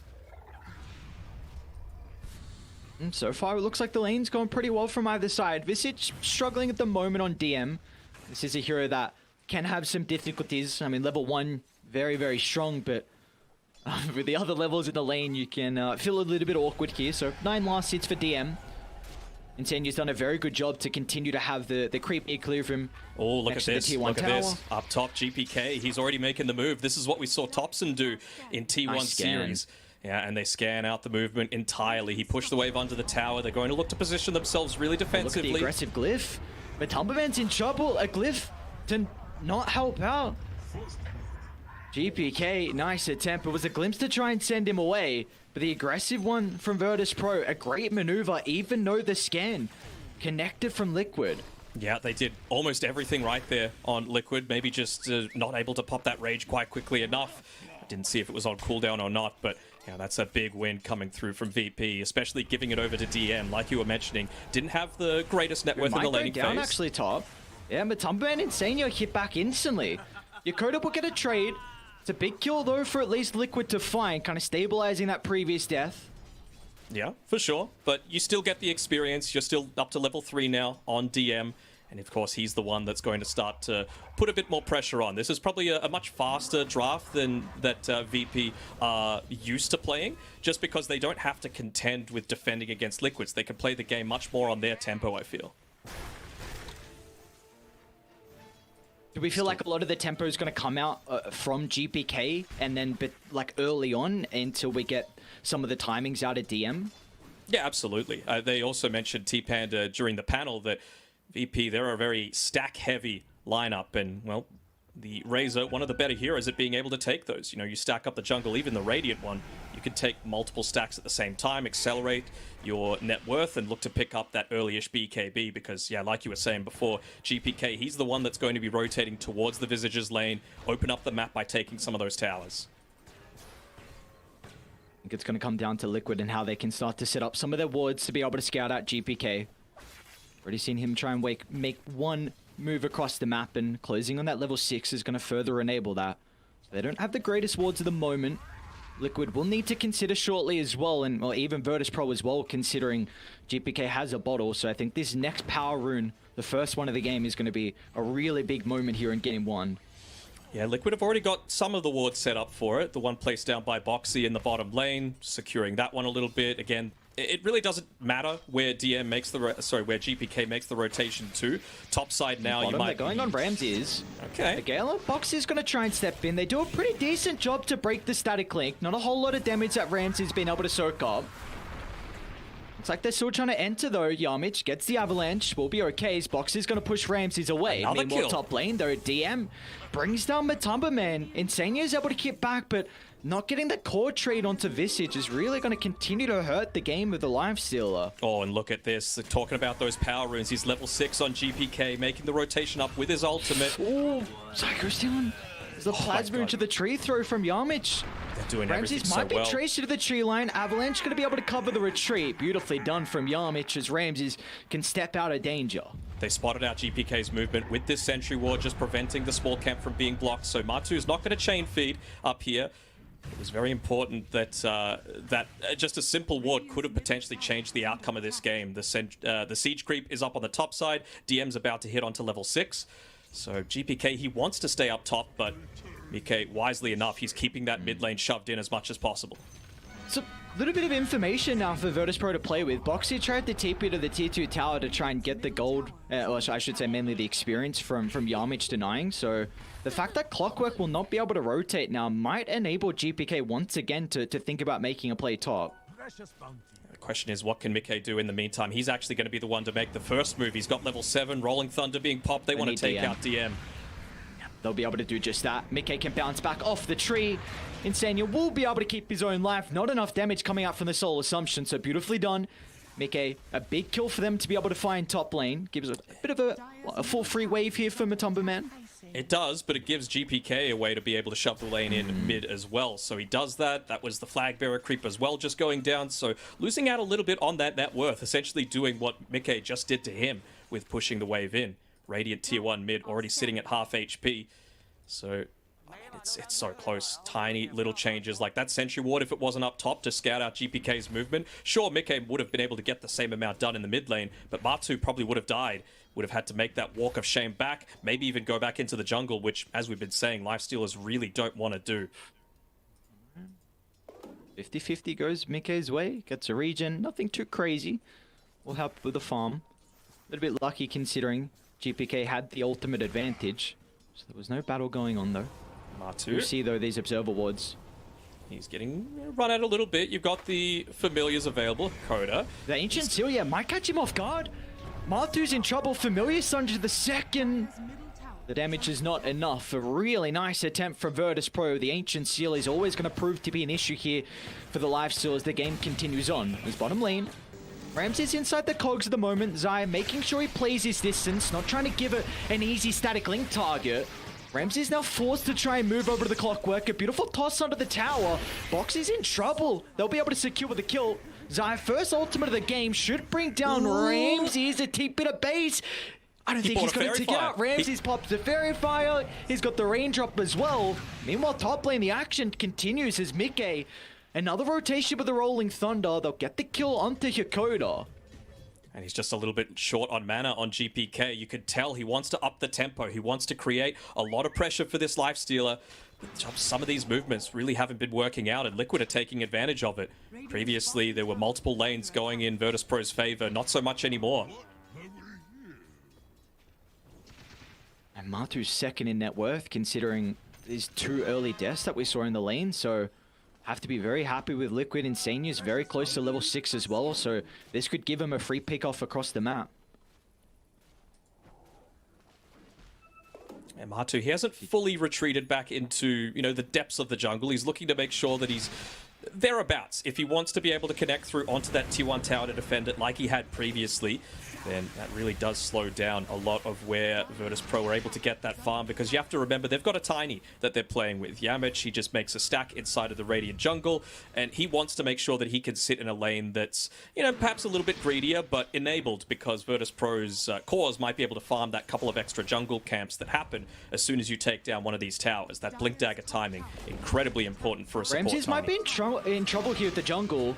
They got 3 points of the glimpse. They're not going to get a whole lot of distance, but with all the heroes from Liquid nearby, and they see Virtus.pro still playing up top, so nice pick off for them to find, but at least Virtus.pro will get their first tier 1 tower of the game. Yeah, and they did that while they were taking that tower. They know that Virtus.pro's main objective is taking that, so they're not going to be in a position to TP back, to be played defensively around Ramses. He was farming in a pretty safe spot, but Liquid just reading the minds of Virtus.pro right now. You do kind of see how easy it is at the moment for Virtus.pro to be able to take these objectives. They have this advantage in regards to the familiar. Do we feel like Liquid might have that thought mid lane? GPK. Not going to get too much distance away. Mickey will actually do a U-turn back to Yamich. Box is going to look about stepping in as well. This is a very deep attempt now that they haven't been able to capitalize on the early use of that Rolling Thunder, but it is space created. Zai free farming down bot, starting to put some pressure into the tower. 3 points in the Plague Ward, so he's got firm control of bottom. It's going to be very difficult for Virtus.pro to be able to recapture this side of the map. To their credit, though, they don't really need to. Like I was saying before, that tower going down top really does open up a few more areas of the map. You can see that Liquid, they've essentially sealed off all entrances into the Radiant jungle. So the bottom half of the map is all Liquid's right now. Zai's just going to sit there. He's going to farm a little bit more until he picks up that Wraith Pact. You've almost got the Diffusal Blade on the Pangolier as well. Even the Armlet on Matumba Man is going to come at a pretty similar timing. So in about 3 minutes or so, when it hits into that nighttime, expect Liquid to make their first move. Yeah, and already Virtus.pro, this is their first move, but the level 6 is a big pick-off if they can find it. But Yamich is a little bit too far away. A lot of burst potential between the duo supports from Virtus.pro. They're going to be able to block off Insania. The backs up on the higher ground, puts the Disruptor in an awkward position. So at least Virtus.pro will find one kill. They will, but it's not the one that they were wanting. They want to continue to pressure up Matu. He's been able to still, even being 5th or so on the net worth, he's a little bit ahead of Ramses. All right, well, DM, he's continuing to push up on this top side. They want to make sure that they can cause Liquid to make a lot of movements up towards this top side of the map if they need to. Doesn't seem like they're going to take the bait, though. Matu makes the TP. He still wants to be the one sitting around here, and Yamich, he's using this time to be able to be a little bit greedier, take some of that safe, relatively safe farm that they've got, because this doesn't feel kind of like what's happening on the bottom side with Zai, with the Plague Wards. Liquid really don't want to be venturing too far into their jungle. The kill threat for Virtus.pro is way too high. See what Liquid can do. Smoke is 3. Yamich has got some great positioning. Smoke's going to pop and they'll see the Tiny. Not the hero they want to bring down to start. And in fact, Virtus.pro want to take the team fight. They're going to toss Boxy into the middle, taking a lot of damage at the moment for the Clockwork. They haven't secured the kill just yet, but the Soul Assumption finally enough to bring him down. In the end, a 1-for-1, but Liquid do commit multiple ultimates. But in the end, Mickey will still be able to catch up as well with a maxed out shield crash, enough burst to be able to bring down the duo support from Virtus.pro. And again, look at what's happening across the map. All that thought is top lane. Matu right back up in a couple of seconds. The rest of the team is starting to connect. Again, the ultimates were used prior. Virtus.pro, they should be okay. Looks like they'll be able to back off. Yeah, even without that ultimate, Insania, still a few seconds left on the glimpse. They're going to potentially look to keep chasing, but you got to be careful about going into these choke points. He has the Diffusal available, but look at this by Zai. He's moved away from the bottom lane, went into mid, took the tower. Now suddenly the map is a little bit more open for Liquid to play with. That's another power rune secured as well for Mickey. Feels like he's gotten every single power rune, and they're going to look to use it instantly onto Yakoda. And one big advantage that Radiant are playing with at the moment as a whole, again, look at Liquid, they're not done. Yamich looks to enter the lane. He's trying to get a little bit of farm to work towards the Blink Dagger. They see Ramses as well. Zai, if required, might have to drop the ultimate, but Mickey, he's got his own Rolling Thunder to be able to catch back up. near the high ground to bounce back and forth. It's not even required for the second stun as Liquid go from 1 kill to the next. They're building up quite the lead here. They are indeed. DM still doing his best to continue the pressure up top, wanting to make sure that he's got eyes on the minimap at all times, preventing any of these gank attempts to connect. But look at this. Insania, Boxy, the support duo. They saw... I don't think they saw the courier path, but they're going to see it on the way back.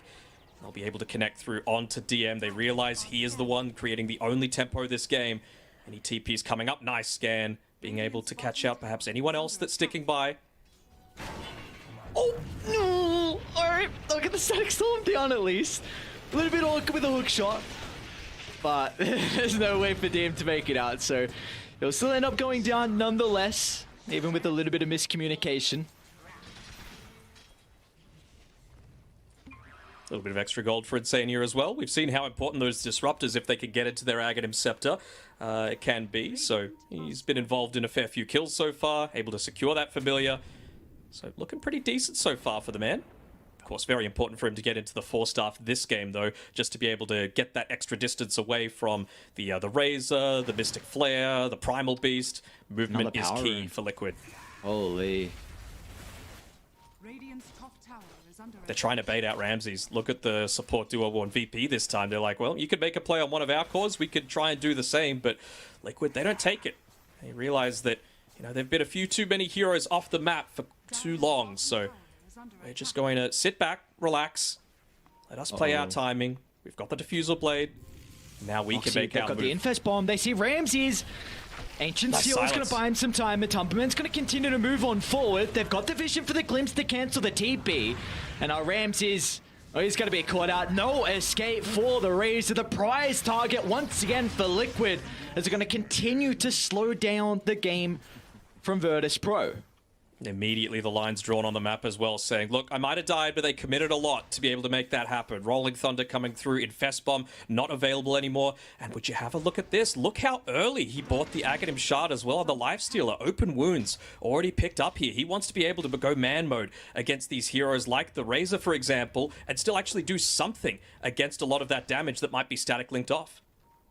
I think this is the second time I've seen Mantu do this now. I think when we casted their previous series, might have been back in the group stages where he went for the Ag Shard very early on. So interesting to see kind of the development of Lifesteal's item builders. I guess the meta goes on. Yamich, they might dive him. Yeah, Zai with the backstab. This is a big thing, man. The fact that Virtus Pro were getting no kills on their duo support, like this is... Both Tiny and Sky really rely on getting these kills. You are high burst magic damage heroes, and if you can't blow the supports up, if you can't get towards the blink, it's really going to hinder VP's game. Though. Yeah, top lane. Boxy gets the hook shot, Mickey with the follow-up as well. Virtus Pro do have multiple members nearby as GPK just assassinates the backline, and DM, he's okay. Protected with the Wraith Pack, the damage mitigation is proving to be an issue for Liquid. Can they finally deal with it? Looks like that's going to be the case, but the Mystic Flare not enabling Virtus Pro to turn it around, so they need to cut their losses as GPK is going to dive out of the area. DM will not have the same capability, however, so in the end, a 2-for-2, Virtus Pro do at least get 2 supports, but it still comes at a cost.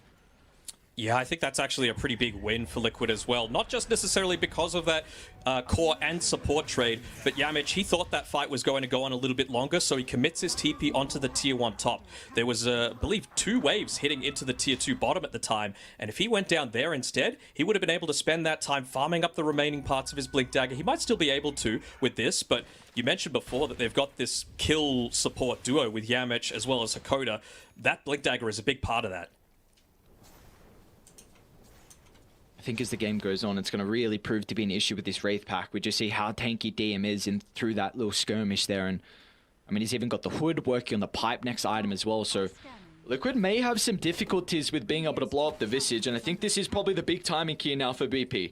They've got double BKB, really the first item now completed on Ramses. They do indeed. You still got to wait for Yamich, though. You're not ready. You might have to give up this tower, and they're saying, well, they're not defending this Tier 1. They certainly have the capabilities to. There has to be a reason. They're not quite ready to fight. Let's just go straight on to Roche, and I actually quite like this play. Ooh. I'm not sure if they have confirmation prior, but they now know that Ramses has BKB with that rocket flare. And they also know exactly where VP are at the moment. Even though they scan, there will be no contest. So a free first Roche going the way of Liquid. 5,000 net worth lead. Are we going to continue to see them play active across the map? They've got 16 kills, but can they get objectives with this Aegis?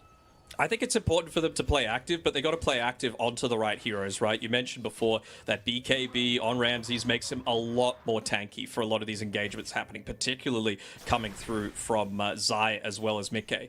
So if he's able to back away from that and cause them to go on perhaps the Primal Beast instead, then that's really going to enable some of that damage to come out from VP. So we already see the observed ward from Liquid being able to scout out Hikoda. Trying to leave down the bottom side of the map. They might have seen him also place the ward as well if they were checking the inventory. We'll see if Liquid look to deward that afterwards, but that kill should give them firm control of this bottom side of the map. So the T2 tower will soon be under siege, and even mid is getting shoved out as well. So Liquid have a lot of room to make plays now. Yeah, while Liquid weren't showing on the map, you know, VP were doing the best that they could to try and get the most that they could out of the map with their farm, but they didn't lose any towers. You know, even the tier 1 mid still standing. Tier 1 on the bottom side of the map, and Matu, he's closing on his Desolator. So that was probably an area of weakness for them. This TP. Again, Virtus Pro were going to try and smoke to get up here, but I don't think DM's going to be healthy enough to survive this long. Trying to get the tower, but the familiars will go down. So Virtus Pro, they need to get something out of this smoke. They will see Insania and Zai shortly. Radiant's bottom tower is under He's also not easy to blow up. He's got the Wraith Pact if he can chuck it. Oh, the toss, no, out of the Mystic Flare. But the use of the Ancient Seal, Static Storm is going to be able to cover the retreat, but Ramsey's on the wraparound. They'll be able to kill off the Venomancer. For Virtus Pro, they need to get out. The use of the Poison Oval will not enable them to stick around, as Boxy is actually been able to catch out Ramses. A BKB won't protect him as the Cog's not enabling him to run up the high ground, so he's going to have to go to the left instead. Is here. But a completely wasted BKB, and he'll still end up losing his life. That's the great thing about the open wounds, right? I was mentioning before how it's good to allow you to just stand and man fight against these Razor, Primal Beast, even the Tiny eventually with his great stat gain, but just the slow component. It means that you need to be so much more conscientious of when you're looking to pop that BKB. Oh, and the massive Pidus on Ramses as well. He's going to be kicking himself there. Just some slight errors that we usually don't see from this Virtus Pro team. Like that last fight in particular, the toss out of the Mystic Flare. The support duo in particular, Hakoda and Yarmich, have always been good. The synergy between them, but something needs to click shortly. This game's starting to get out of hand, and maybe this could be the smoke. And that was their big timing, right? They wanted to have that Blink Dagger with the Mystic Flare combination together as well from the Tiny, and they just didn't accomplish it. Yarmich moving forward under the cover of smoke. They've got the Infest. They're going to have a lot of bonus health. Matumbaman's going to pop out.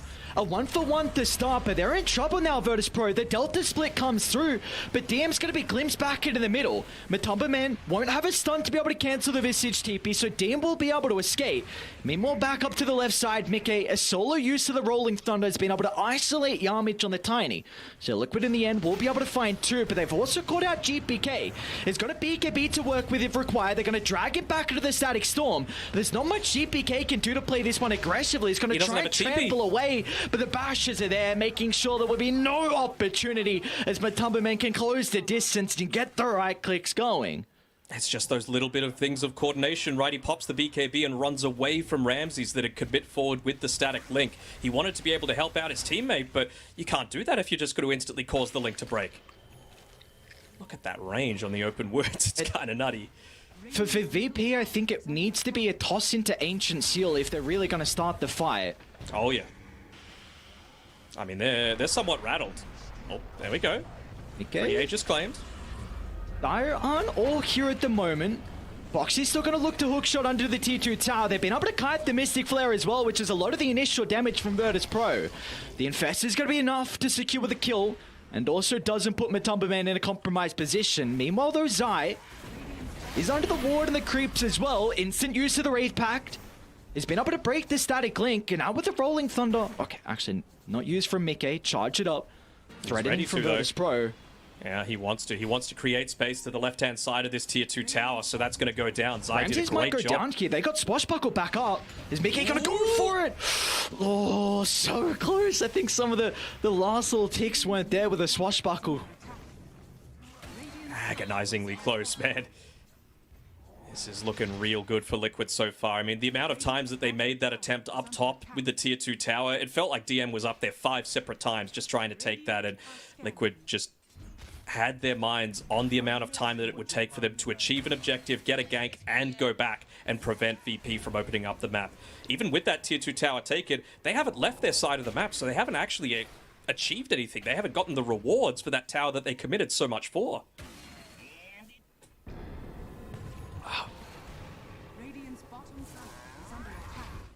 It's going to be really scary here for Virtus Pro. Look at the ward they've got at the triangle as well.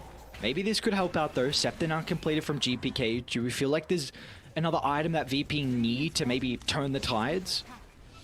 Well, I mean, 4-staffs are pretty at a premium for the supports as well, but just with how the game's been going, without being able to secure a lot of those kills early on, it means that it's still going to be quite some time until... Well, Yamich, he's a fair way away, but Hakoda's nearly picked his one up, so maybe if they could go for a smoke, get a pick off before the 4-staffs are needed, and then when Liquid try and go for the counter gank, that's when it can really start to have its impact. Boxy might be right. Okay. So he might be right on the money if he kept going towards the lane.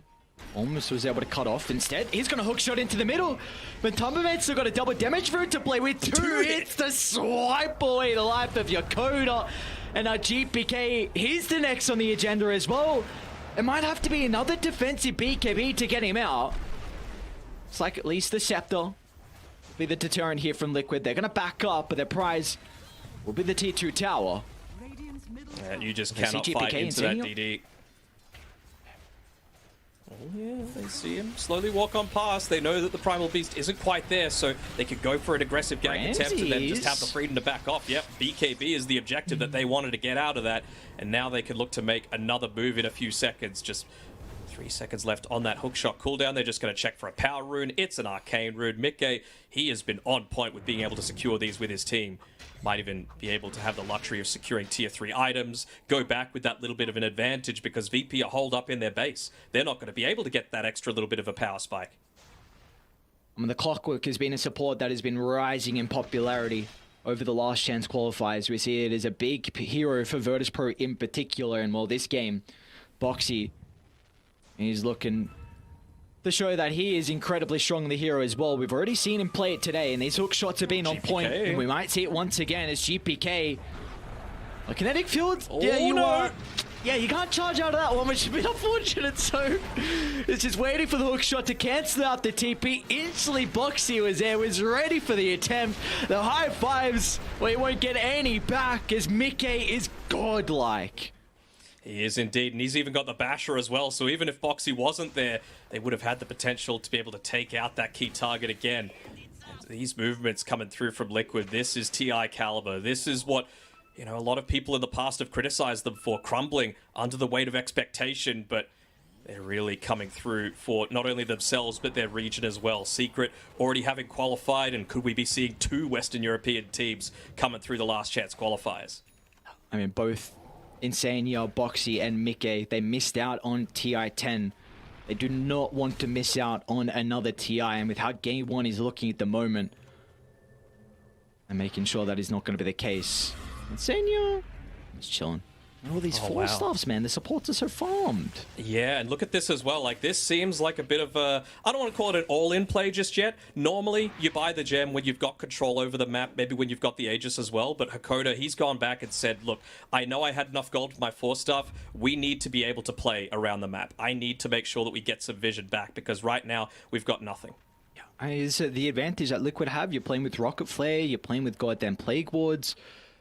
Just nothing they can do. Shoving up pretty easily with Swashbuckle as well. Yeah, and that's a beautiful call. Like, lanes are a very important way to gain vision.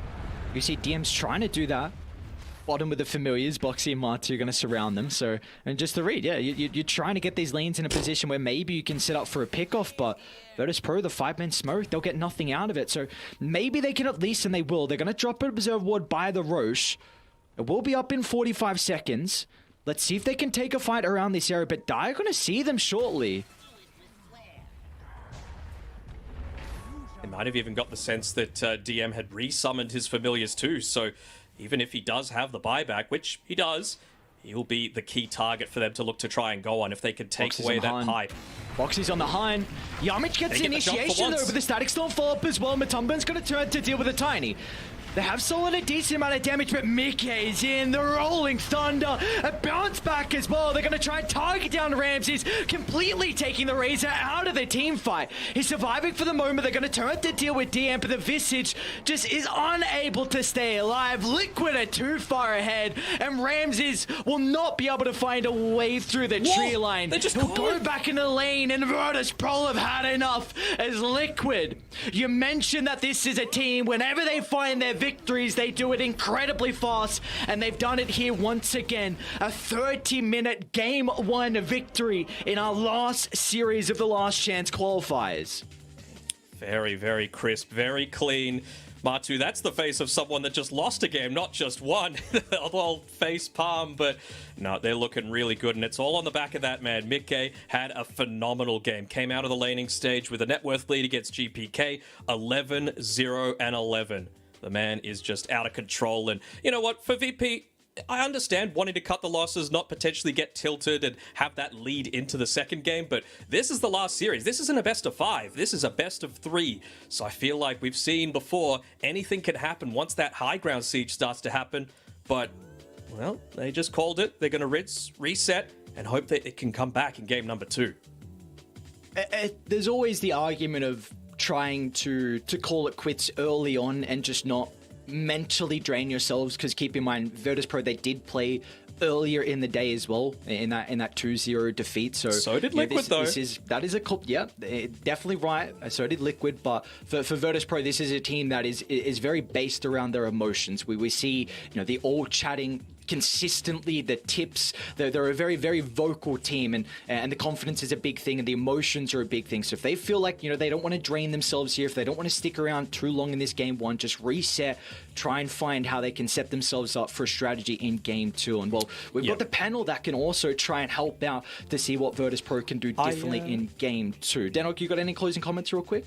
I don't have a comment. I have a question that I want to pose to Fear, because he's been in these TI situations all the way up until the grand finals. I want to know from him, this is like a do or die sort of situation.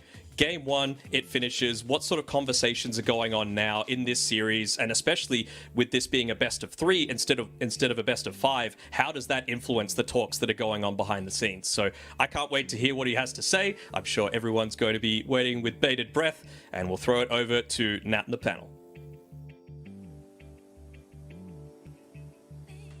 Thank you so much, Danog and Aries. That was only game number 1 here in our very last series of the Last Chance qualifiers between Virtus Pro and Liquid and Fear. I'll give you the floor if you want to answer Danog's question there about what conversations are happening. Well, basically from my experience, for the most part, the constructive conversations usually happen after the series, not mid-series, if you're having a rough series, right? It's very difficult to have like a 10-minute time frame to like work out all the problems. A lot of people have like high emotions. They'll talk about insignificant things towards like the next game. There'll often be talks about like some small thing that happened in their lane or how it affected their game. They're very emotional about it, and sometimes it's very difficult to get past that. You have to have a good coach, and you have to have 5 players that are very level-headed and can see the objective of what we really need to focus on for the next game here. And unfortunately, for a lot of teams, they don't get to those conclusions until mid-series, not like in the middle of like game to game. So it could be definitely very difficult, and it's definitely going to be something a team like VP, we know, have a lot of hot-headed players on that team that I think they might struggle a little bit with finding that balance. Yeah, hopefully they can find that balance, but we're here to break down game number 1 as well. Something that stood out was the Primal Beast pickup, and we didn't know how well it was going to go, but how did you feel GPK performed on it? So he started off like really well. He did what I would call like the Thompson gank, where you get the 3-minute bounty rune in the enemy jungle, then you just make a quick detour and kill the enemy carry. He did that. I was like, all right, he's off to a great start here. But after that, he tried making rotations, but Liquid stiffened it out. He didn't really find anything. This Pangolier just stayed mid, completely free farmed. You've kind of seen his clips, difference in net worth here, and he fell off a little bit in the roaming here, and Mickey just got incredibly farmed. Yeah, speaking of Mickey, Kazu, sorry, you go. Yeah, like if you just like look at the net worth, this is already kind of not okay what's happening.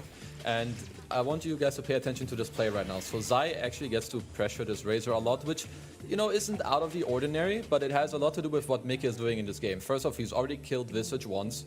Now in the clip coming up, he's currently running top. He went there again to kill them one more time.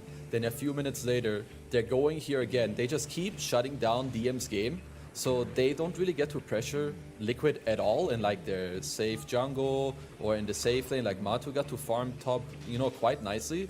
I would also say that DM had some uncharacteristic deaths out of position where he's like pushing kind of for no reason. We may also see it like in a clip coming up. Now Mickey has Diffusal Blade, and for real, like Mickey alone in this game and then pairing up with his supports, he basically just tore this game open. He stopped the Visage's pressure up top. GPK didn't have the best game and he kept rotating bottom, which then allowed Zai to kind of pressure bottom freely. And I feel like VP are really falling apart. And just to add on to the conversation of what they need to talk about, I feel like someone in this team right now really has to man up.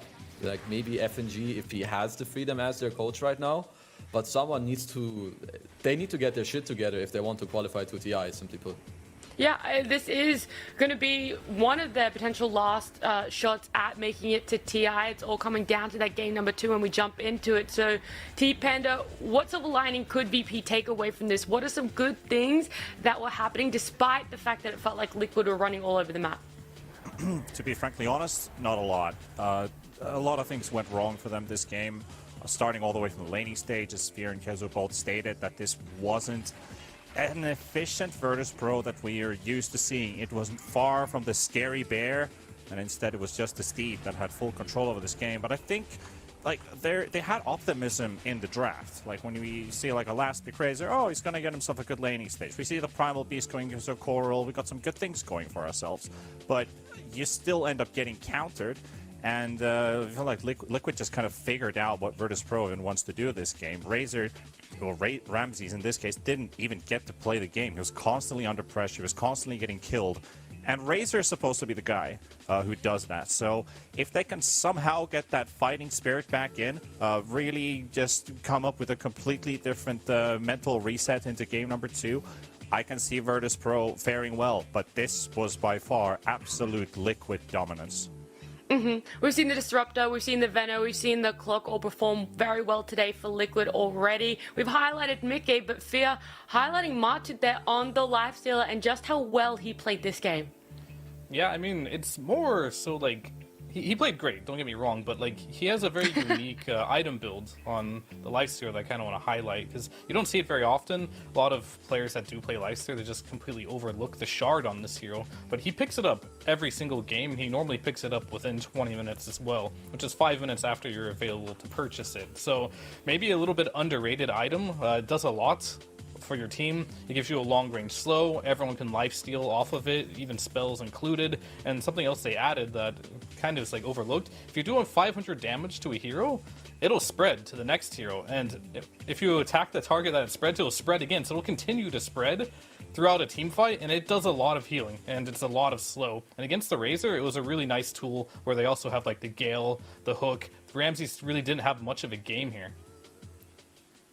Very underestimated there on that Lifestealer, so great pickup for Liquid. And Kezu, now that we've seen it happen a number of times, have Liquid figured out the Primal Beast? Are they no longer scared of it? And do you reconsider potentially first picking it or even letting it through?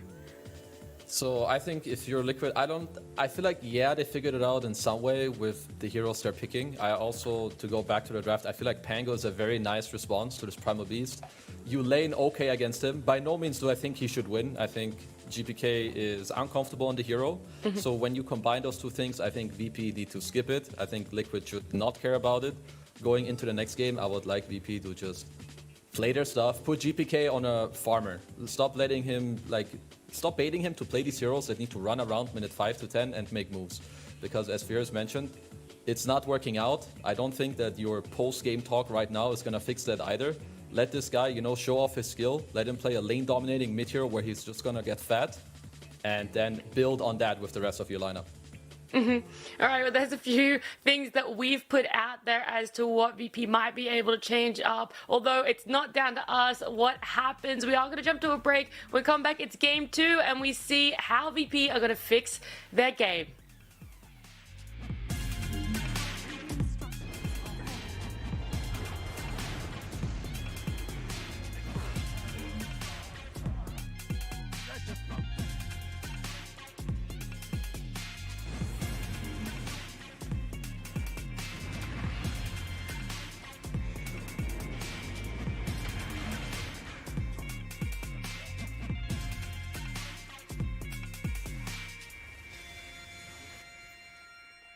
Dire's middle tower is under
Radiant's bottom tower is under attack. With our shields and our swords, we pave the path to victory. With our shields and our swords, we temper our courage. With our shields and our swords, we're making history. With those who make the game a reality, we're the vanguard. We're with the best. Let's raise our shields.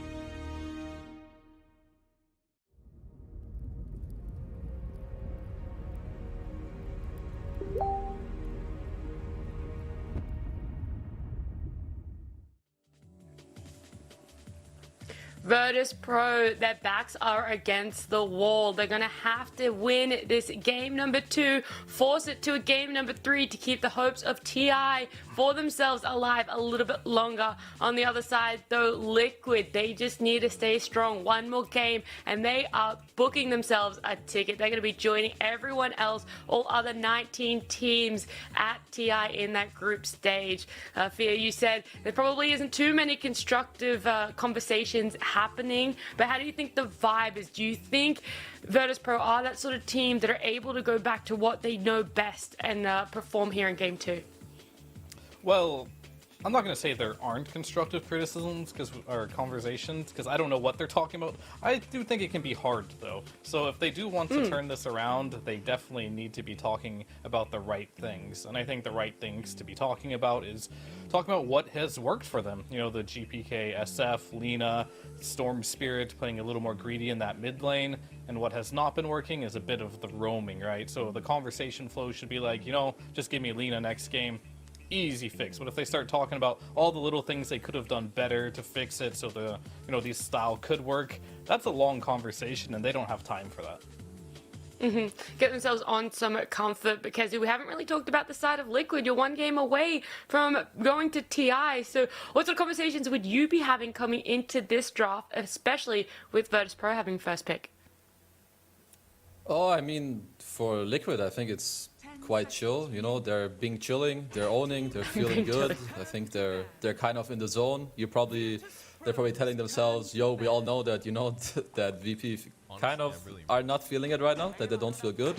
So I think in terms of that, you keep up the same thing as you have been doing, and then towards the end, you still want to make sure that you stay focused and you think about, okay, if we were Virtus.pro, what would they do different now? Because the pick order is once again the same, and I don't see Virtus.pro going into this game doing the same thing as they did in game 1. I would still advise them, if I was with them, I would tell them, yo, leave the Shadow Fiend. We first pick a hero, and then we go Lina later. Whatever, they still take out the Shadow Fiend. I would still tell them, let's take the Lina later. But, you know, I'm not with them. I'm not their coach. It's not my obligation, but that's what I would want them to do. It's always nice to know. Yeah. 10 seconds. Team Ender, What can you do? yeah, what WCYD? With Team Ender Liquid having to think about their ban here. Do you feel like you have any insight? Thinking Undying, probably, if they want to take a repeat from last game. There we go. I don't think that was anything special there. But I like the idea that Virtus.pro decides to take the clockwork away from Liquid, as they went for the Primal Beast first pick, and Liquid responded with the clockwork. Do we go vice versa this time? I don't think we're going to be going that route. Looking at some of the first phase picks that Liquid has been favoring, I mean, you could look at the Snapfires, Tinies. They've also wait, let me just double check I have the right tab open. Yes, I do. with the Snapfires and the Tinies.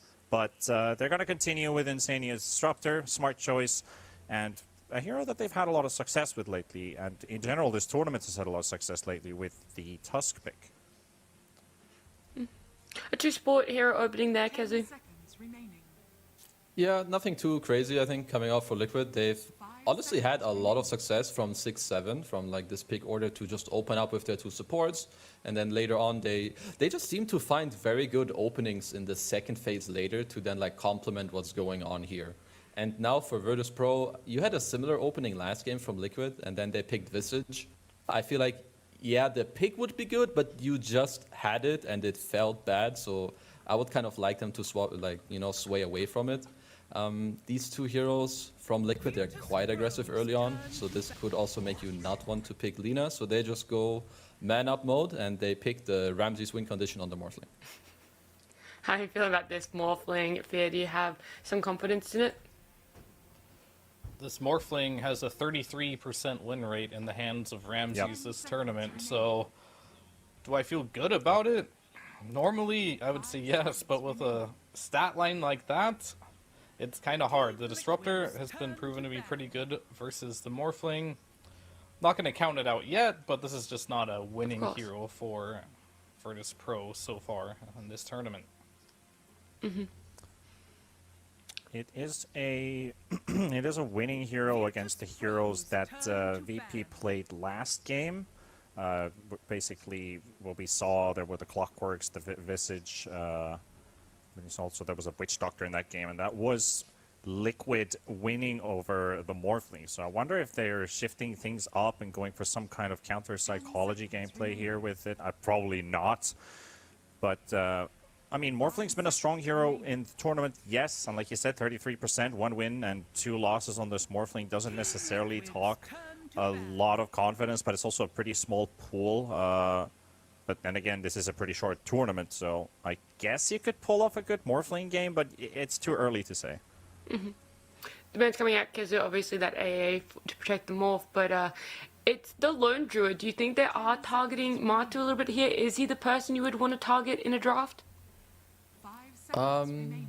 You probably have to target too many heroes, but just taking out the Lone, I think, is good comfort, just to take it away from Liquid. The only problem I see with the opening from VP against what Liquid have is that they probably feel like that they need to ban a lot of heroes in this stage right now. I feel like you have to ban this AA. Lone Druid is a little bit debatable. I think next phase there's a lot of scary heroes that Liquid can pick up. There's the Visage that they like with these heroes against the Morphling. There's also a Tidehunter that can be very good in the next phase. There's a Pangolier once again that can be good. And most importantly also Lycan later down the road. So I feel like right now this ban stage is very hard for Virtus Pro, and I would also like to point out that I've seen, this might be the first time I see FNG have more of like a active role on the camera. From what I can see, he's taken over Ramsey's chair, so you know, maybe in the pause he came up with some good things to say to maybe let them focus more on their gameplay and him to take over a bit more of the drafting role. Yeah, it'd be interesting to see what changes happen then. Sorry, can you repeat? I just said it'd be interesting to see what changes happen. And I was going to ask Fia what he was thinking about these bans, more on the side of Liquid then. 5 seconds remaining. Well, they banned the Primal Beast. There was kind of like a little dance. They first picked the Clockwork, being like, I dare you to pick Primal Beast. They're like, yeah, nah. And then they picked the Morph, and it seems like Liquid is still afraid of the Primal Beast, regardless of having the Clockwork and the Morphling on their team. They ban it out. Straight into a GPK ban, the Invoker, and one of his top 4 heroes he's played this tournament. They have left the Lina, though, which is another one we're going to keep an eye on. But we'll see with this ban here if they do want to leave that one in there or if they plan on banning something else out. I'm not sure why they banned Invoker, if not just to target GPK, because to me it doesn't seem like a hero that really threatens the 2 heroes I see that Liquid already has, but maybe Liquid have a hero in mind they want to pick in the next phase that Invoker is very good against. Yeah, I guess it could also be like a team-specific thing that we don't like playing against this hero necessarily. Obviously, they've played a lot of Invoker matchups in the past, but they've, in the second phase, they've banned Invoker twice and they've won the game, both of those games, as a result of that. So could be something that leads into it. Mostly they've been banning the Beastmaster, and they add up the Tidehunter here as well. So taking a bit of team play capability from VP there. Lycan's coming, I think. Yeah. Or the it's Beast, just I guess. a high chance. Yeah. Okay. In terms of the Invoker ban, the only hero I was thinking about that it could like indicate that you might want is like the potential Darkseer. Otherwise, yeah, I think Fear's right that they're just kind of targeting DPK, and now they ban out the Tidehunter, which was going to be very good against, you know, one of the many Zoo heroes Liquid could go for. And they seem to favor the Beastmaster more compared to some other teams, and yeah, it just gives them what they want. It's going to set up later to then also make your carry pick feel better. And I mean, they've shown they're really, really good when Zai gets his hands on his Beastmaster. One thing that I'm now kind of curious about here is with this Beastmaster pickup is a physical damage carry that will utilize the attack speed bonus. And now when you see the Morphling, I'm starting to think Slark here for Matumba Man. But do you want to? I don't think they might necessarily pick it here. They could still leave it for the last phase as well. But I'm kind of feeling Slark here. Definitely good carry matchup, but as for drafting their carry, they want to see their lane matchup first if they can. Slark isn't a hero that can just play into any matchup, so he definitely needs to see something good before you can pick him. And I think if you don't have a lane, you're not going to counter anything, right? So they'll wait to see what a VP is going to pick for their offlaner, and then they'll choose the best hero possible that can deal with the morph and also have a decent laning stage. Just thinking of the aspect of the BKB Lincoln's build that we've seen on Slarks, if you're like Virtus Pro, for example, if they don't have any BKB piercing abilities, then that could sit in nicely. But yeah, you're right. You kind of have to wait for VP to make a decision first. And they only got like half a minute left on reserve, so you can see that they're really thinking about it. Yeah, I mean, for them, when I see Beastmaster like this with a tempo draft, I want to address this beast right now, have a hero that can potentially go there later. I would have said that I would have liked them to potentially pick like a Storm mid or anything mid that can rotate to this lane, as now they go for Dazzle Chaos Knight, which is a big curveball. I'm not really sure what's going on. Maybe they want to flex these heroes, CK Dazzle. I'm guessing maybe or morph into mid and they'll keep it open for later, but I'm taken a little bit by surprise for now. Speaking of 33% win rate carries, CK is also on that list with the Morphling, both combined New into the theme. same draft, which means he can't play both of them, which means something is brewing here. Yeah, I'm pretty sure even the Dazzle is on 33% win rate here in the last chance qualifiers. So Yeah, hasn't been picked by VP at all, so that's also like a unique hero here. But that hero is, I remember Hakoda is a legendary Dazzle player. I think in the DPC, he was probably one of the first players to bust Dazzle out before like everyone got on board and be like, wow, Dazzle's so good last patch. So he is very capable on the Dazzle, and I think he's like either Master Tier or Platinum on Dazzle, which is very rare. You don't see that very much. Not many Dazzle spammers out there, as the hero has been dead for a long time. But he is a very capable Dazzle player, so I do trust him with this hero quite a lot. 5 seconds remaining. we actually haven't been able to see it ourselves, but how do you feel Dazzle is with this patch and also the lineup?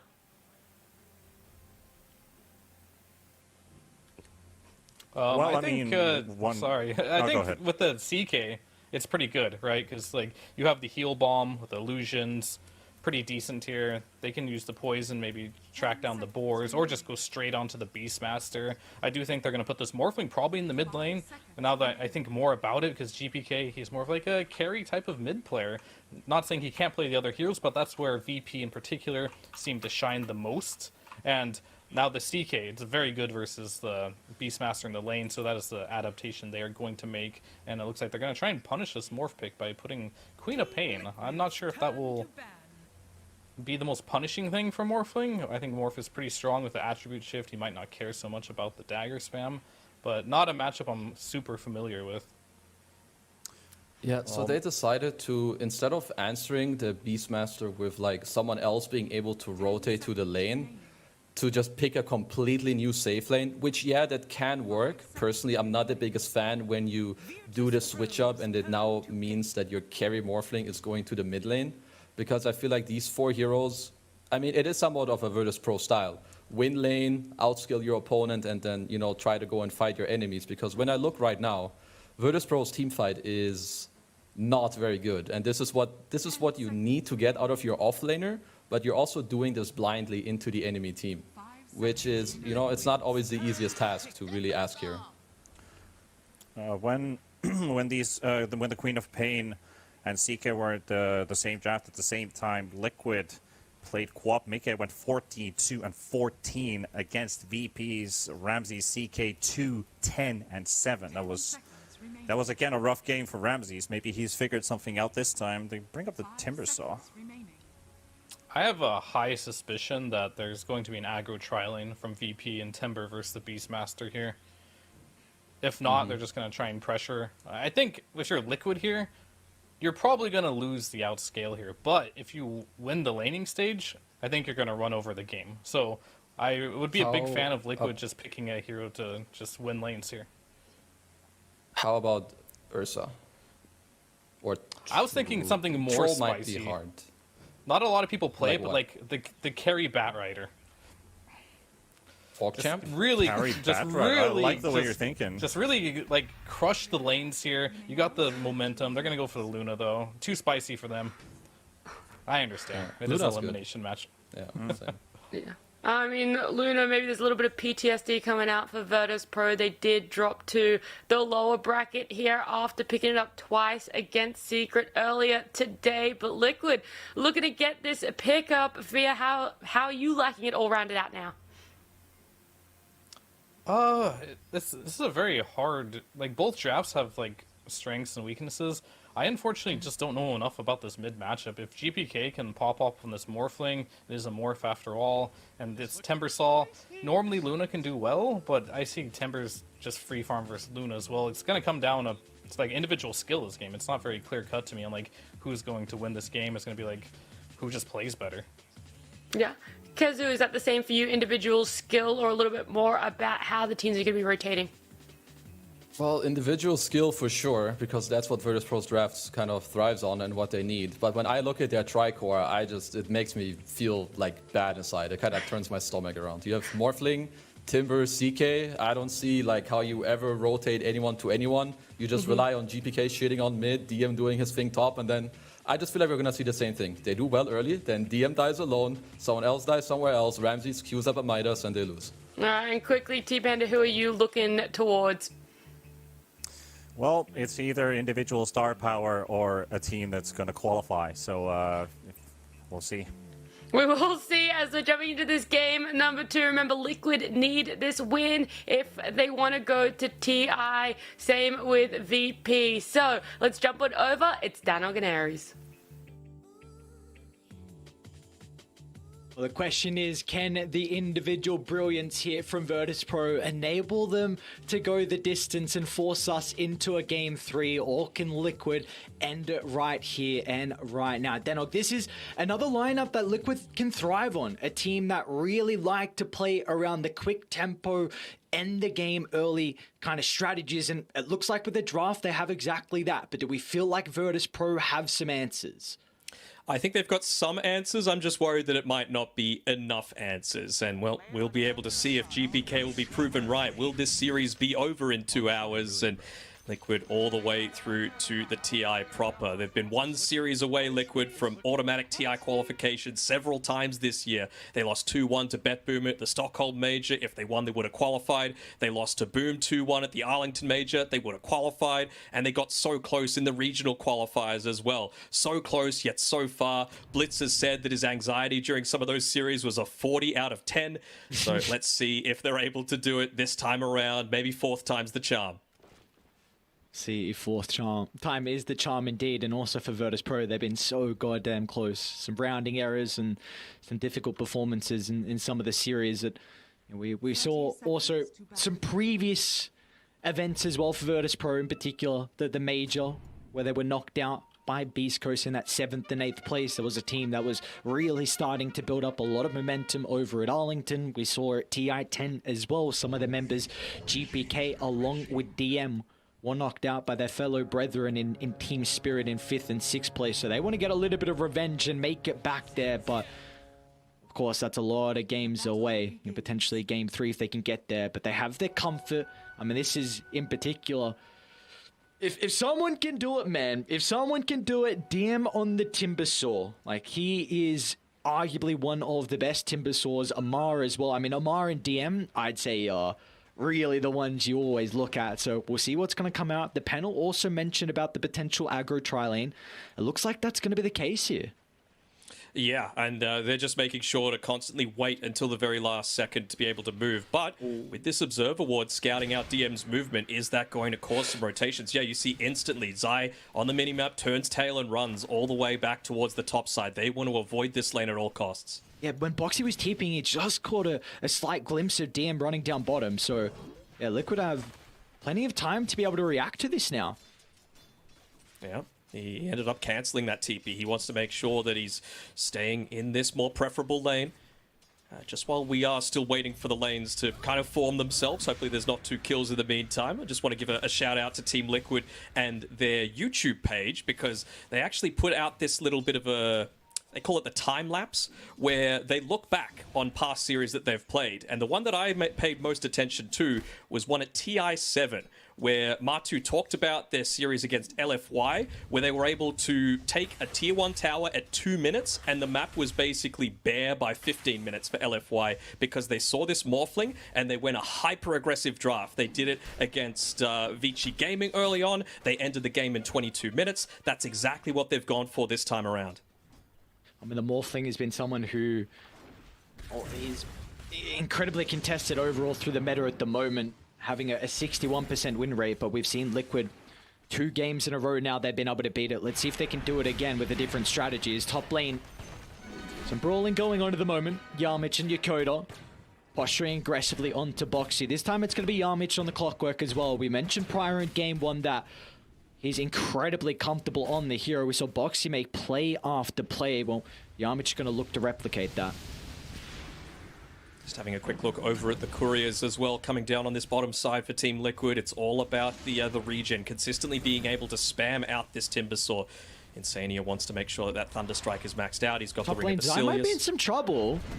Ramses has the level 2 already. Oh, the Boxy. shards off the mark from Boxy. Tried to get some distance for the Zai to stun. play with.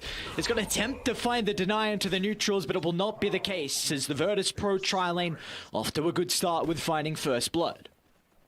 They are indeed, and that's what you have to do whenever you've got these tri-lanes, right? You're soaking up so much experience on the supports that if you don't get the kills in exchange, then you're going to be in a really rough spot once those lanes start to dissolve and you get to the mid-game.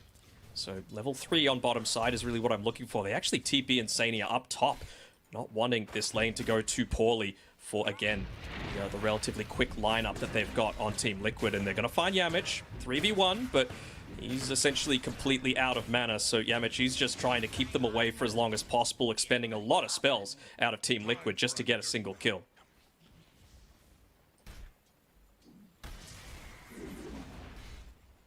See as well how this mid lane shaping up at the moment. Queen of Pain off to a pretty good start. Well, very good start, I should say. 20-7 compared to the 10-2. I think once the levels start to come through from GPK, the attribute shift might be able to help out. I think one of the big issues at the moment, though, is just the constant damage from the dagger forces GPK to not have as much right-click damage at the early levels to be able to CS. But once he hits that third point in the attribute shift, the lane should be more bearable. Look at this little bit of a conga line coming through from the top-hand side as well. Boxy, Yamich, both realizing how important it is to be able to keep control over these power runes. Looks like Mikkei is going to be the one to be able to claim the water rune on the bottom side, though, and it just means that GPK's got a rough time. You already have such a rough go at it, trying to trade effectively against a Queen of Pain. How are you supposed to do it now when he's got a water rune bottled and you've got nothing? He's already got a Midas queued up as well from GPK. Oh, no. So, I mean, the panel was mentioning that they want to see GPK on or something that can be the win condition in a way. I mean, the Morphling is definitely that, but I mean, a Midas is really going to slow down Virtus Pro. I mean, where do the plays really come out for them? Feels like a lot of emphasis is going to be put on DM, just trying to soak up as much space as possible, being that kind of your vacuum to drag all the Liquid members down, but it's going to be difficult. He needs to get off to a good start.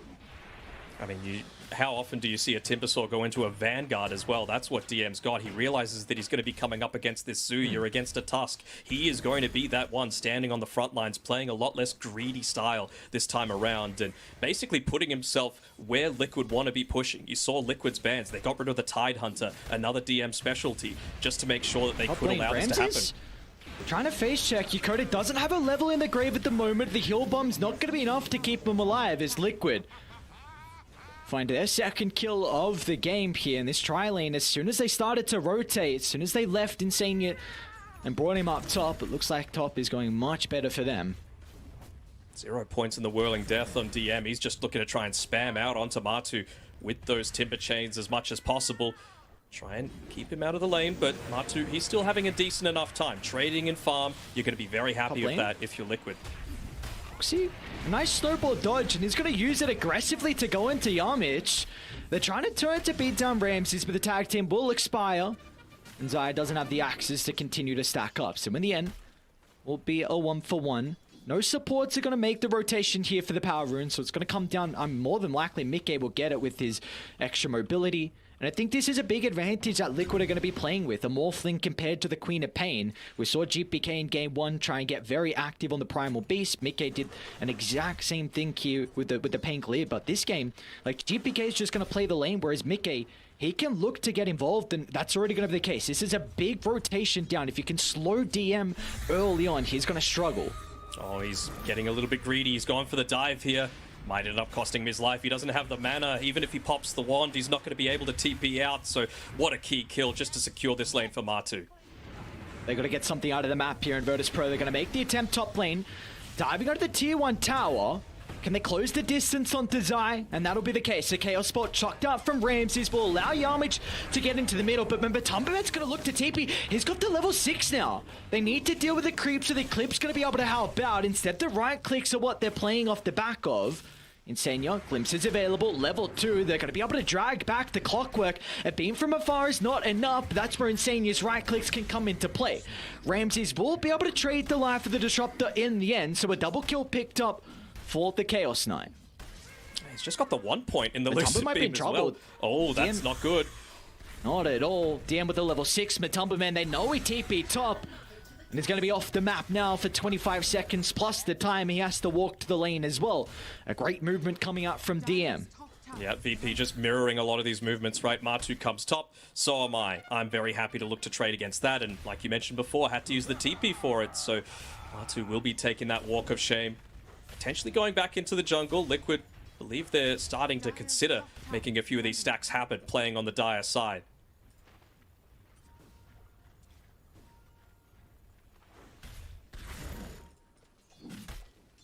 See if GPK is going to get lucky with the power rune. Ooh. Oxy will snag that. They don't have the ultimate to be able to try and blow him up. They will continue to hunt though. 10 they know seconds the till pop waveform's used. Yamich is playing on the right. There's not particularly much the Clockwork can do, and GPK is just standing still. Trying to hope for the deny onto the neutrals, but it will not come out as Mickey times his right click to perfection. As Liquid shotting down the Morphling earlier, they're going to look to continue to go bottom as Ramses now. Here's the next one that's in trouble. A perfectly placed shards from Boxy will lock off the Chaos Knight. They've got the Hawk in the tree line, so they then know that no one is playing behind Ramses to potentially turn it around with the rotations, as now Liquid can look to take the first tier 1 tower of themselves.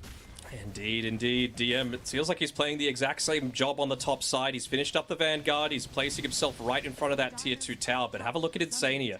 He's trying to see if he could bait out any sort of movements there. If DM tries to get the retreat, 3 points in glimpse could be enough to be able to catch him out. Might even be satisfied enough to soak up a lot of this experience on the top side, so they're ready with the Static Storm.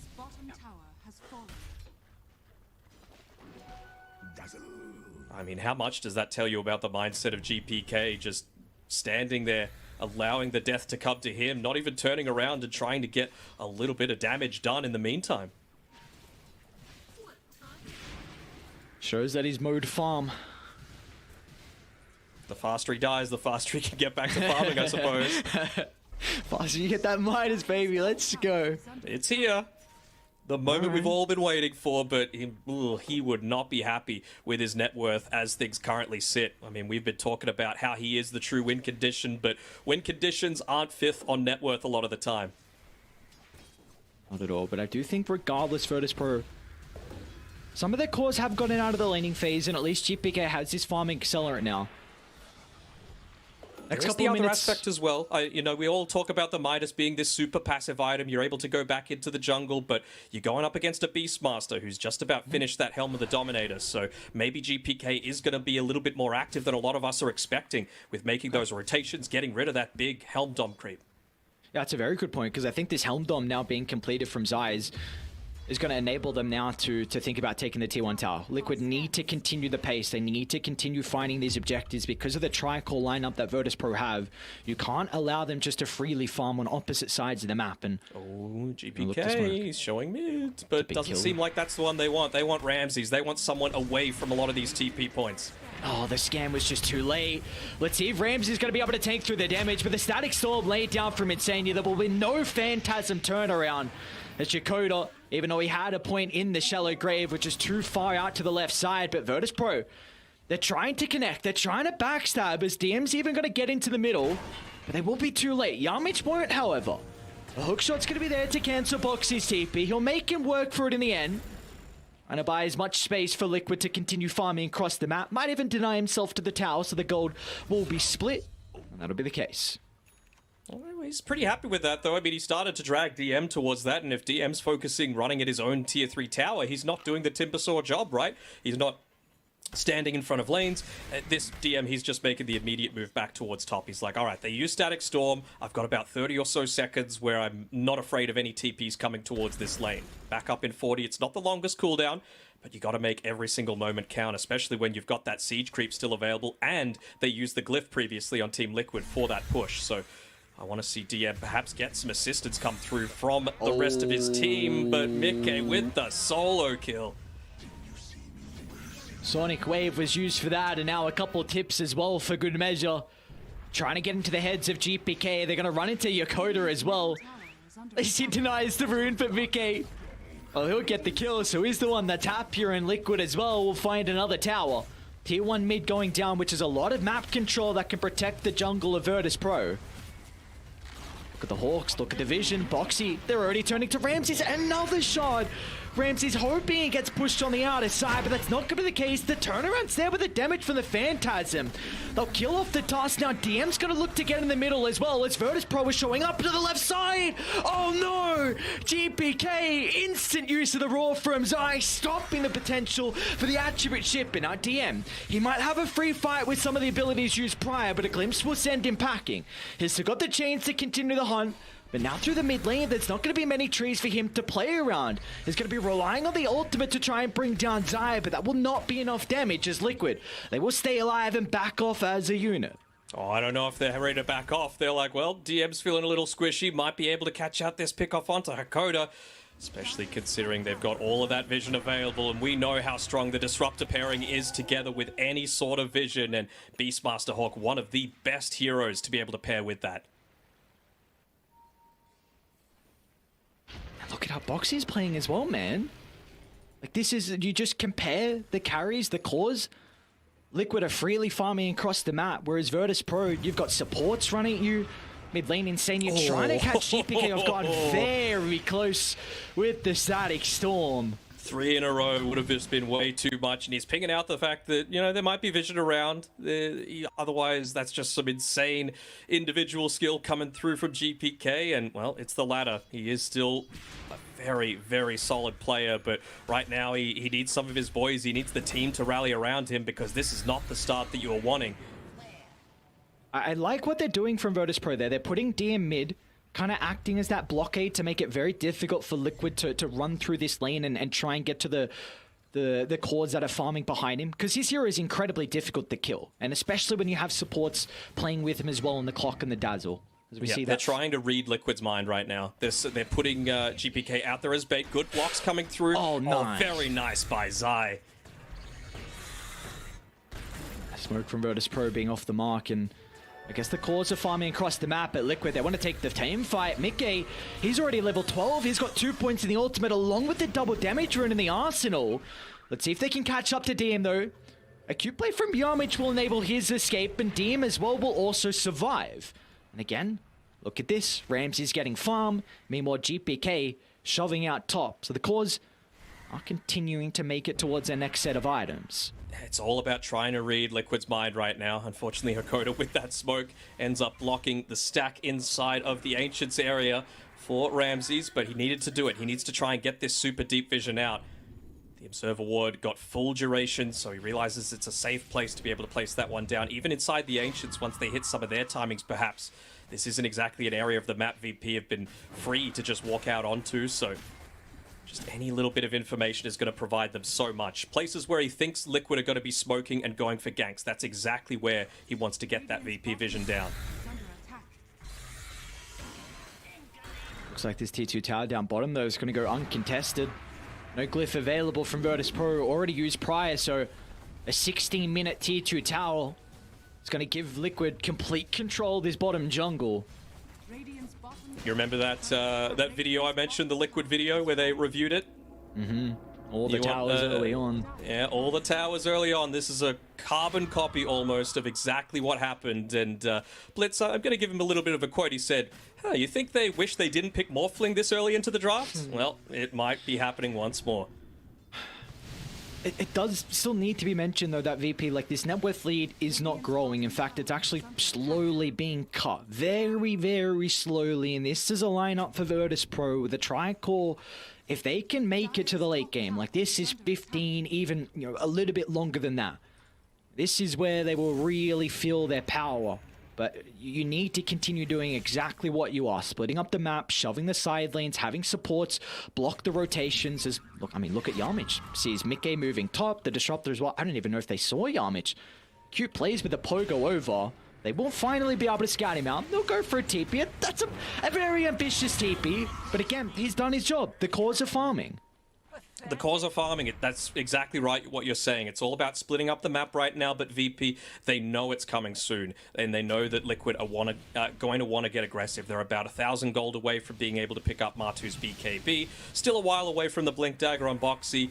Kyron Sanj almost finished up on Mickey, and I believe the Vlad's at least is completed towards that Helm of the Overlord, where the Midas on the Morphling won't be quite as big of an issue to deal with the Beastmaster dominated creep. So already picking up the Crimson Guard now on DM. Again, physical damage isn't normally the issue for a Timbersaw, but it's about the rest of the team. They need a 5-on-5 fight. Got a very good ward nearby here from Virtus Pro. A lot of information for them to play with. Better one from Dire Liquid, as well. though. Great snowball dodge from Boxy. They're going to look to try and target down Rams at the moment with a Sonic Wave. Mickey clipping onto 4. Do they have the damage follow-up to be able to bring down some other members of Virtus Pro as Ramses will fall? GPK is going to look to get involved as well, but is unable to right-click anyone as GPK just crumbles under the damage, and Nadim as well will not be able to escape. A chain further in the lane as Yamich needs to put his body on the line to protect his core. A worthwhile sacrifice, so at least DM escaped, but Liquid lose no one. They lose no one. Lane's in a pretty decent position if they wanted to go top. They might consider going to Roshan, but again, this is a lineup that requires you to push out waves very effectively. You could see they're in two minds about it. Do we push? Do we not? Maybe just the 1 point in tag team with how active Boxy's been with that Ice Shards, leading them to think that this is not necessarily the play, but I think it's the safe play, and I think it's the right one. Oh, actually, they're going to back. They still don't know. This is the high-pressure situation that we keep talking about. I see the replay, a big ultimate. The Sonic Wave Insania as well, once again, somehow finding an angle. We will have to go back live because Virtus Pro are trying to contest this, but Liquid, they're not going to give them an opportunity. They'll just run to Yamich's position, and our DM's completely isolated. VP is starting to move to the area. Ramses and Yokota finally connecting. But Liquid are just playing with so much vision across the map. The Hawks continuing to be an issue. They know exactly where Radiant are at every stage of this game. And you've just essentially fed away your Phantasm illusions as well. Look at the Shard's positioning as well. It's going to try and push Dakota away. The Grave is available, but it's only going to delay the inevitable as Liquid will bring down Ramses, spilling blood into the river. Yeah, just slowly trickling in, right? You have the Clockwork Rocket Flare to be able to scout out the progress of the Roshan, and they just went in one by one. This was all underneath a Beastmaster Hawk coming through, and, well, eventually the high ground got dewarded by Hakoda, but it was just way too late. You were fighting down. They even had to expend their ultimates previously, not just in that fight, in the fight beforehand, so they're already back up on Liquid. They're ready to go. The map is just going to continue to shrink with this Aegis. Feels like only a 5,000 net worth lead is plenty with the second life for them to find all these outer towers. And now Mickey's even just going to take away some of their own farm where they might be feeling safe, but obviously VP with the Roshan going down, with the lane on the top side positioned so aggressively, Martu feels almost immortal here, being able to just continuously shove this in. Open up, allow a Luna just to stay on the Radiant side of the map and keep the pressure up while still farming agents. They see Martu alone. This is a really big play for VP. Multiple heroes on Liquid showed down bottom, but Tomberman doesn't have anyone else nearby. A BKB used on the first life. Zai's going to be able to cover the retreat with the Roar. Matumberman continuing to get some distance away. No way, they don't even kill him. DM's gonna try and get the chakra, but the glimpse back, they won't get him. Martu lives. They'll at least get Zai at the triangle, but Mickey now when the boys have shown up. A Sonic Wave clipping onto 2. Gotta be cautious about the Static Storm, and Virtus Pro will split away. The ultimate's gonna be off the mark. This is an opening now for VT to look to hit back. They'll bring down Boxy. Martu stuck around as well. DM with the damage required will deal with the Aegis. They'll drag him back into the river as Matumberman will not escape. Finally, Virtus Pro will take a successful skirmish, and they can also get the tier 1 tower. It was a great instant move from Liquid. I think they even popped the smoke just for the extra movement speed to be able to get back, but when you are able to finally isolate someone on Virtus Pro, this is what Liquid's draft specializes in, right? You could just use the Glimpse, you could use the Beastmaster Hawk to be able to do it, but as soon as you show on the other side of the map, you know there's no TPs available, you know there's no way to be able to protect that POS 1 Luna, who is such a big part of your pushing force. So Great movement coming through there from VP, bringing them back into this game. Kind of just pushing 101 there. Force heroes to react, move instantly to the other side of the map if the team do not respect how fast you are playing, and catches Liquid off guard. And now this net worth lead in the age is completely evaporated. VP, signs of life for them.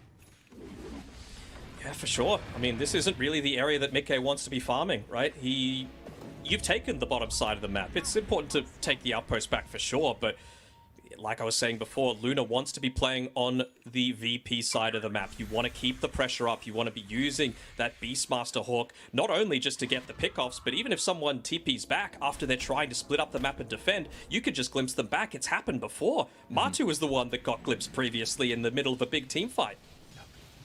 So this is now a really big item here for GPK, and he should have the Scepter delivered before this fight breaks out.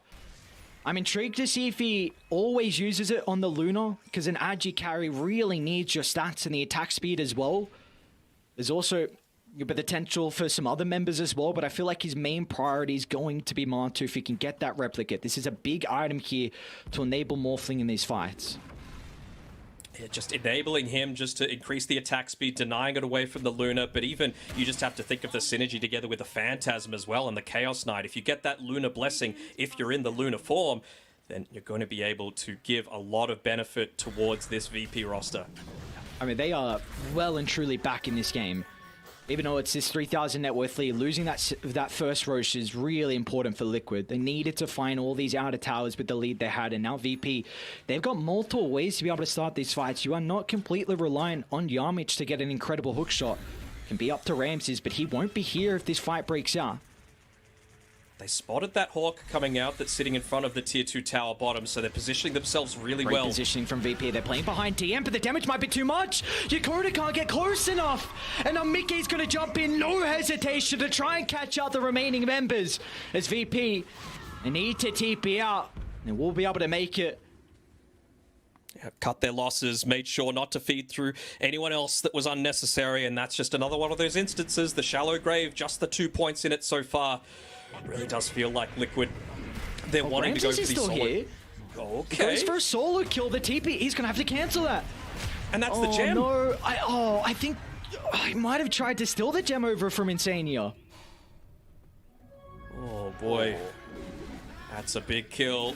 He didn't use the TP at least, so we'll be able to rejoin the team fight if a buyback is forced, but you do not want to be giving that one up. You're all about scaling into the later stages of the game and just instantly blowing up one unit. You've got the tools to be able to do it. Hook shot into a Cog's back should enable a Chaos Knight, a Timbersaw, a Morphling to immediately explode whoever it is that you go on. Props have to be given to Mickey's performance in this series. We saw what his Painfully was able to do game 1, and now we see what he's doing on the Queen of Pain in a very, very free Queen of Pain as well, I must add. Not a lot that he has to be worried about. 8, 0, and 9. Top of the net worth. Level 18 as well. And, I mean, his impact through the team fights. We've already seen some incredible Sonic ways. He's going to be hunting the Dazzle in particular. You know, could potentially even, if they want to try and blow up some, you know, core hero like DM, you could jump behind the Timber, use the Sonic Wave to push him further away from the Dazzle's position. So Hakoda has to be on point this game with where he is. You could indeed, and even the perfect itemization coming through from him as well, right? Of course, just the Witchblade, Karen Sanch, it's nothing game-breaking, but immediately into the Shivas after that, realizing that you're going up against a Dazzle for heals, a Timbersaw that relies on that regen, a Morphling that's going to have that reduction, and of course, just the attack speed as well against the Chaos Knight. So he's going to enable himself to be a lot tankier in some of these engagements that are about to come. Look to buy it. Doesn't have his courier quite at the secret shop yet, and I'm sure that's what Liquid are waiting for right now. An agonizing 10 or so second wait, but they're going to walk underneath it. Yep. Not the longest range glimpse. Mickey's going to jump up as well. Radiant to have a really good ward nearby. Looks like Liquid want nothing to do with this. With the initiation being slightly off the mark, they will not continue on. They might look to do it again, though. The lanes are all in relatively decent spots. Ramses has done a good job with keeping that bottom one shoved out. Double creep wave coming into this tier 1 tower, but I'm not sure if it holds an insane amount of value for Liquid just to keep this one up. But Mickey it's too much net worth just to leave on the map. He'll pick it up, get closer to that level 20.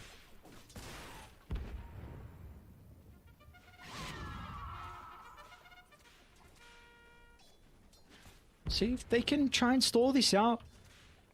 If it's a long row spawn, GPK might have the BKB before that fight. It's about to have the second component completed. Gonna be a really big item. Also that level 18, which they actually just give him the tome on GPK, so they recognize how important it is to max out the ulti. But Coda. Liquid, yeah, they've been able to catch out here Coda, but a great 4-star fuse from Yamich. We'll be able to get the Dazzle out to the left side, but Liquid, they're still on the prowl. They've got the nighttime vision and the Hawks as well. Look at Yamich just putting his body on the line. The Cogs in such an awkward position. He'll try and TP, but the cancel will be there thanks to the damage. But again, the lanes, they're looking fairly good for VP. Top side, all the way pushed in. Mid lane, pushed in at the same time. And GPK, DM, taking back the outpost, trying to get some of these neutral items. And yeah, pushing out bottom lane is the next on their priority list as well. So yeah, VP doing a fantastic job at, again, dodging it out. It's still a 10k net worth lead, don't get me wrong. But the avenues are there for the comeback. Another rune for Mickey. Got that level 20. Oh, it's a quick Roche respawn though. Just another 10 seconds away, and GPK, he's still about 1,000 away from being able to pick up that BKB. That could be enormous. Sometimes the Ice Frog, Mr. Lizard, as I like to call him, does smile on teams in certain crucial situations, and this time around it's going to be Liquid. Being able to secure that second Roche, get the Aghanim Shard through. Not sure who they want to give it on. Maybe the dive bomb for the Beastmaster. You've already picked it up on the swap. Falling too fast. Oh no. The Flash scouted it. They smoked as well instantly, but it's just going down too quick. Second Roche uncontested, and Aegis onto Martu. And the Aghanim Shard currently held by Boxy. I do not believe... You can give it to Martu very easily too, can't you? We'll give it to Zai. Wants the dive bomb. Don't hate it. Extra vision. That is really the important thing, and a big advantage that Liquid have been playing with. Especially with a Disruptor, right? Yep. You've got a Lincoln Sphere, sorry, a Lotus Orb already up on DM, but Lincoln's is the big thing that's going to be able to block this next timing that you've got on Liquid's side. Being able to take that tower gives them a little bit more gold, and you've almost got the Blink Dagger on Zai, which means that you'll be able to find that pick off with all that extra vision that you just got from the Aghanim Shard, reduced Hawk cooldown. If this tower goes down, I don't know if VP can defend it. A Luna with the open barracks is very scary. Have to keep in mind though, if Liquid, if they do not capitalize on the Aegis advantage, then Virtus Pro will have a big window back into this game. This could be it. This could be Liquid's TI attending fight. You've got the BKB though on GPK. Let's see how he looks to use it. If he could find Insania, that would be huge. BK is going to try and follow up as well with a jump in with the Sans. Fingers. Not going to be there thanks to Ramsey's use of the BKB. Martu even trying to chuck his own as well. They're going to commit in the middle, but Yamich clogs the blocker, but the damage follow-up isn't there. They need to wait for the BKB, but the members are falling lower and lower. As a Sonic Wave clipping onto multiple heroes. Ramsey's kept alive for the moment thanks to the use of the Grave, but it will not be enough for him to sustain through the damage. As Virtus Pro, they need to buy back onto multiple members, but they will not be able to catch up as Liquid retreat out of the area, and all they lose is Zai. All they lose is Zai indeed. 2 buybacks expended, still a kill onto Ramses, and they hold onto that Aegis, so you're going to be able to get into your own Lincoln Sphere soon, and just to prevent that quick initiation coming through from Ramses there. Martu incredibly fast on the fingers. It's hard to imagine that this is a guy that said after this TI, I'm about to retire. He's a top 5 player still on the leaderboards, and I mean, the fingers are just as good as when he was back in his prime. And for him to be able to potentially end his career with a TI performance back on the organization that he won the TI with as well. What an incredible storyline that would be for himself and Liquid with a 15,000 net worth lead. They've still got plenty of time with the Aegis to work with. They want to be the party poopers though on VP. They're not giving this one up. They've been a little bit known for the early GG. Not this time around. You lose this one, you're out. Going to be giving it all they got, but BKB's now back up. Still plenty of time left on that Aegis. Lincoln Sphere available for Martu means that he could pop the BKB that little bit later. Ramses will see the attempt. The Hawk scouts out that instant use of the Phantasms. They won't get an angle in. They're just going to retreat on Liquid. They see the replicate solo, but Ramsey's jumping in the middle and instantly the turnaround. A Gravel by himself entire, but Mickey again. A gigantic Sonic Wave is in the middle of the team fight, but a BKB protects him for the moment, and Liquid now have firm control of Virtus Pro's base. They'll drag back Ramses. No buyback here for the Chaos Knight, and Box is in once again with a double snowball, clipping out TM. They've almost booked their ticket. One more team fight. No buybacks here from Virtus Pro. Is this there could going to just be be another Megas. one? There might not be another team fight. This is it. You get a Luna into the base, and you just watch those glaives bounce around back and forth, side to side. Liquid, have they done it? GG! They have. Oh, They've done my. it. 2 Western European teams make it through to TI. Well played, congratulations, and Liquid have done it, and look how much it means to Boxy. Martu will give him a hug as well, but multiple of these members from Liquid, Insania, Boxy, along with Mickey, both missed out on TI-10, and keep in mind, this has been a team that have gone through it this season. Incredible performances in the tours, but when it comes down to the LAN performances, there's been a lot of questions around the inconsistency, and that was a big question for them heading into this qualifier as well. A lot of people were expecting other teams to make it through, but Liquid, look how strong they look against Virtus Pro. The revenge is there, 2-0ing them in convincing fashion.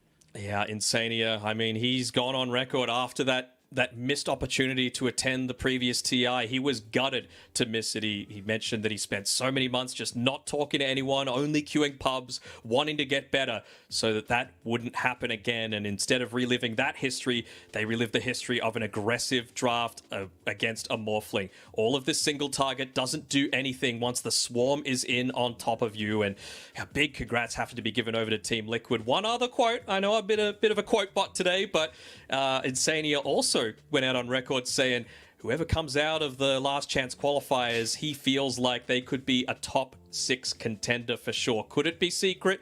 Could it be Liquid? In the past wildcards or last chance qualifiers, whatever you want to call them, TI5, CDEC getting all the way up to 2nd, MVP Phoenix finishing 7th, and then TI6 eHome finishing top 6 as well. So could be a possibility. So many games that they've had the opportunity to play. I can't wait to see it. Group stage is just a couple of days away. Any passing thoughts? It's been a fantastic last chance qualifiers, Aries. What do you got to say?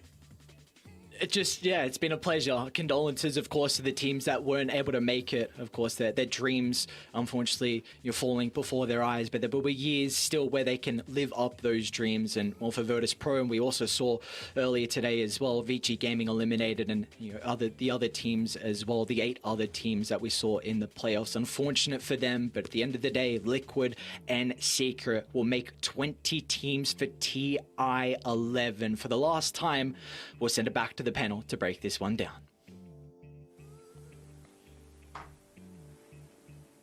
Liquid have done it, and in a 2-0 as well. This second game feeling just as convincing, Fear, as that game number 1.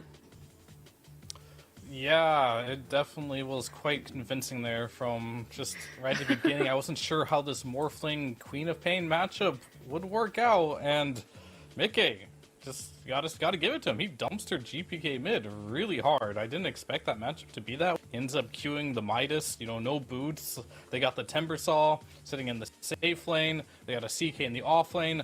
There's nobody to make plays in this game. So I did say I wanted to see GPK play more of like a carry type of route, but I didn't really expect their whole team to try and play carry in this last game here. Didn't really feel much team cohesion there. Whole team was just kind of farming. Liquid were on top of it, getting kill after kill on the map, and VP just couldn't buy enough time to make their lineup really work. That's something that you also highlighted, Kezu, the fact that you're worried about Virtus Pro having a Timber Morph and Chaos Knight as their cores. I mean, yeah, like before the game, you can see it quite clearly, and then especially like you assume or see how they feel as well. And then I also have to talk about the game. So first of all, Liquid, they played amazing. I feel like Mickey today was the standout player for me. Maybe it wasn't the hardest for him to do it, but he was doing well in his lanes and setting the tempo for his team. the whole time in at least both of these games here against VP. But then I want to talk about it from VP's point of view just for a moment. It sucks for them, they lost, but I feel like they kind of have themselves to blame. And if I'm a teammate of GPK and I click on my Morphling at minute 6 or 7, and I see that he has Bottle into Midas queued up, and then when he dies in a kind of silly way, he spams the haha voice line, I feel like I'm out of place. I feel like I'm not playing the loser bracket finals of this qualifier. I feel like I'm playing a pub. And that kind of showed with how they played this game. And when you kind of, in my opinion, behave and play like this against a really good team such as Liquid, then there won't be any other outcome than what happened in the series. Yeah, you're gonna, I guess, be punished or unfortunately not get the chance to go to TI, and that's what has played out here. Some other highlights from you, T-Panda, as we see these replays happening on how Liquid played today. Well, as a whole, I think one of the big things is that Liquid forced Virtus Pro to play, to force them to buy Midas in 2 consecutive games. And both kind of looked like desperation mode buys as well. I mean, that already says something about the damage that is being dealt during the game and after the game and between the games. So I think Liquid was just playing it felt like a routine Dota day for them. Like this is the Liquid that can definitely match up to TI teams. Played a TI team performance in this finals as well. So that bodes very good for them, and I think a lot of teams really have to be scared about not only just 1 but 2 Western European teams joining into TI, and there's quite a lot of them there now, with Liquid being another addition. Liquid looking so good today, Fear. Do you think that there is a weakness that some other teams can look at, or what is a big standout strength? Right now they've just shown that between their cores, I think it's not even just their cores, but I just do want to highlight Mike and Matumba, man, and how well they work together. They might not play the hardest of the hardest carries, and I think that's what makes them great, but they have the versatility to swap lanes, to play tempo, and I think they just complement each other so well as a 1-2 duo, and I think that's really important for any team that is successful. Your 1-2 duo just has to be good because they're the ones sucking all the farm and the resources on the map. So if they're not in sync or not using that net worth well, then you're probably not going to get very far. Liquid just being on the same page today is one of the key reasons why they were able to secure the 2nd slot in this last chance qualifiers, rounding out the 20 teams that are qualified to TI. Because in your eyes, how far do you feel Liquid are going to be able to go in the form we've seen them over the past 5 days? I'm gonna say very far. I think a lot of these teams in this qualifier were very good, and the teams moving forward, which are Team Liquid and Secret, I feel like they've shown, I'm sure they practiced very hard, as every team here did, to make it this way and now eventually end up qualifying for TI. They're gonna be warmed up, they're gonna feel good, they're gonna have the most games on this patch, at least tournament-wise, and hopefully they can just carry this momentum, because we all know that these 2 teams, they have some amazing players, and if they feel good about the meta and their strategies, then I don't see that much, being able to stop them. This is going to be the last time that we do see Virtus Pro for this competitive season, as the chances for TI are no longer there. So T-Panda, how impressed were you on their performance over the last chance qualifiers, only falling from the lower bracket earlier today, falling from the upper bracket earlier today? Well, at least in the group stage, they weren't able to overcome Liquid. They got a couple victories. They scored a lot of ties in their group as well. So I think you could say that they started off on a good footing, winning their upper bracket games. Okay, Virtus Pro is looking like a really hot team. But I think that it just kind of crumbled under the pressure. I think that was one of the big indicators why they weren't able to overcome Secret. They got 2-0'd, and now Liquid as well. They got 2-0'd. But the talent that this team still has, you've got very talented individuals. But I'm not sure if Virtus Pro, at least with this current roster, is gonna have to think thoroughly through what kind of future they want to go with. Are they going to keep all the players in? What kind of practice are they going to look at? And maybe is there too many building blocks to work on, or do they see positive signs in how they've performed during the course of this tournament, which hopefully would also be an indicator to see that Virtus.pro could keep on dominating like they did at the start of this tournament. So it's a bit of a surprise to a lot of people that they fell short on their performances on this last day. But at the same time, it is also a matchup of two really hot teams going up against each other. The other one who has a better form will take the victory. Yeah, well, that's enough about Virtus.pro. As unfortunate it is, they do fall out. No chance at TI. Liquid taking that second slot, and we are treated with an interview. I do know that we are going to be joined with Matu. Matu, what is the relief? Explain to me right now what is actually going through your mind considering the last 5 days of games. I mean, I'm exhausted. Preparing for these games is super stressful, and you can see that the other teams are playing for their lives as well. And you can even you can sense it in the game that they really, really care about the game. And I mean, I'm just happy to make it, to be honest. My last year of Pro Dota, so last tournament, so absolutely fucking amazing. Yeah, it is. Congratulations for you. What is the atmosphere for you guys at Liquid? I know that you have Blitz there. You also have Jurex, Jab. So it's not just the 5 of you playing. It's everyone. How is that atmosphere? I mean, I could definitely, after game 1, sense that something switched in some of our support staff's minds, that they were going insane already. I don't know. It was very wild. It was animalistic. It was something very primal, primal. We're game up. Let's go, guys. We're gonna do it. We're the best. We're the. I mean, you guys were. You came out on top there. Yeah, it's good. All right. Hey, Matu. Congrats on, qualifying to TI. I'm sure you and the boys, you deserve it from what you have shown. I have one question for you. So I think from the regionals to now, you guys improved a lot. Not just your gameplay, I think your strategies, they seem more refined. Can you walk me through, the process and what you guys may have improved on and changed from the regionals to today? From the regional qualifiers or the LANs or... What do you mean? Just from your qualifier basically until today. So the last couple of weeks, what did you guys talk about, change? How much input also, where's Jesse coming in and Blitz and Jabs? Because we need to highlight them too. I just kind of want to know what is everyone's roles and how did you prepare for this? Jax does the in-game stuff. He talks about how we play our heroes. Blitz does the drafting with me. Helps me out with that, and yeah, I mean, we just tried to come up with better strategies than we did in the regionals, because Entity just came with better ideas than all the other teams, and we just got stomped with my boy Secret as well. So yeah, it's well, what can we do as Puppy and me? They were too young. Got it. Thank you.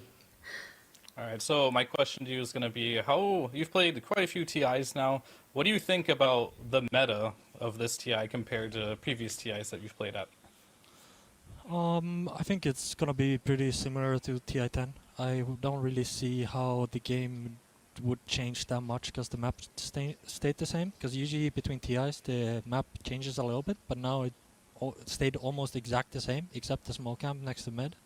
So I feel like it's going to be pretty similar meta. And I mean, who knows really? Only at TI you see the true Dota and who's the best team and what their idea of Dota is. And that's kind of the winning team defines what was right in this Dota 2 game, It's not the second place or the third place or the rest of the 18 other teams, who cares about them? Only the winners define it. So we'll see.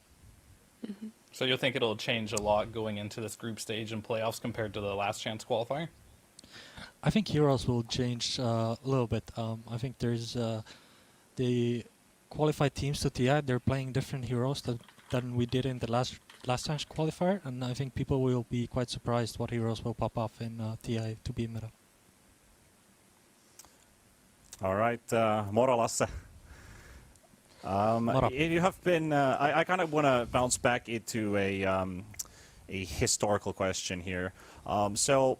You've been playing around you could say you've been playing around for a decade. You've been playing local Finnish LAN tournaments in 2014. You've made multiple TI appearances ever since.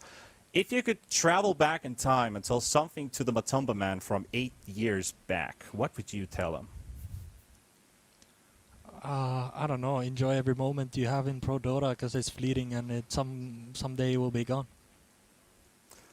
That's a very good way to put it. And also, I want to follow up on that as well. Since TI3, there has always been a Finnish representative in TI. We've had Trixie, we've had Jerax, Thompson, and you included. Is there something you might want to say? Well, I mean, generally to the fans, but maybe to the Finnish people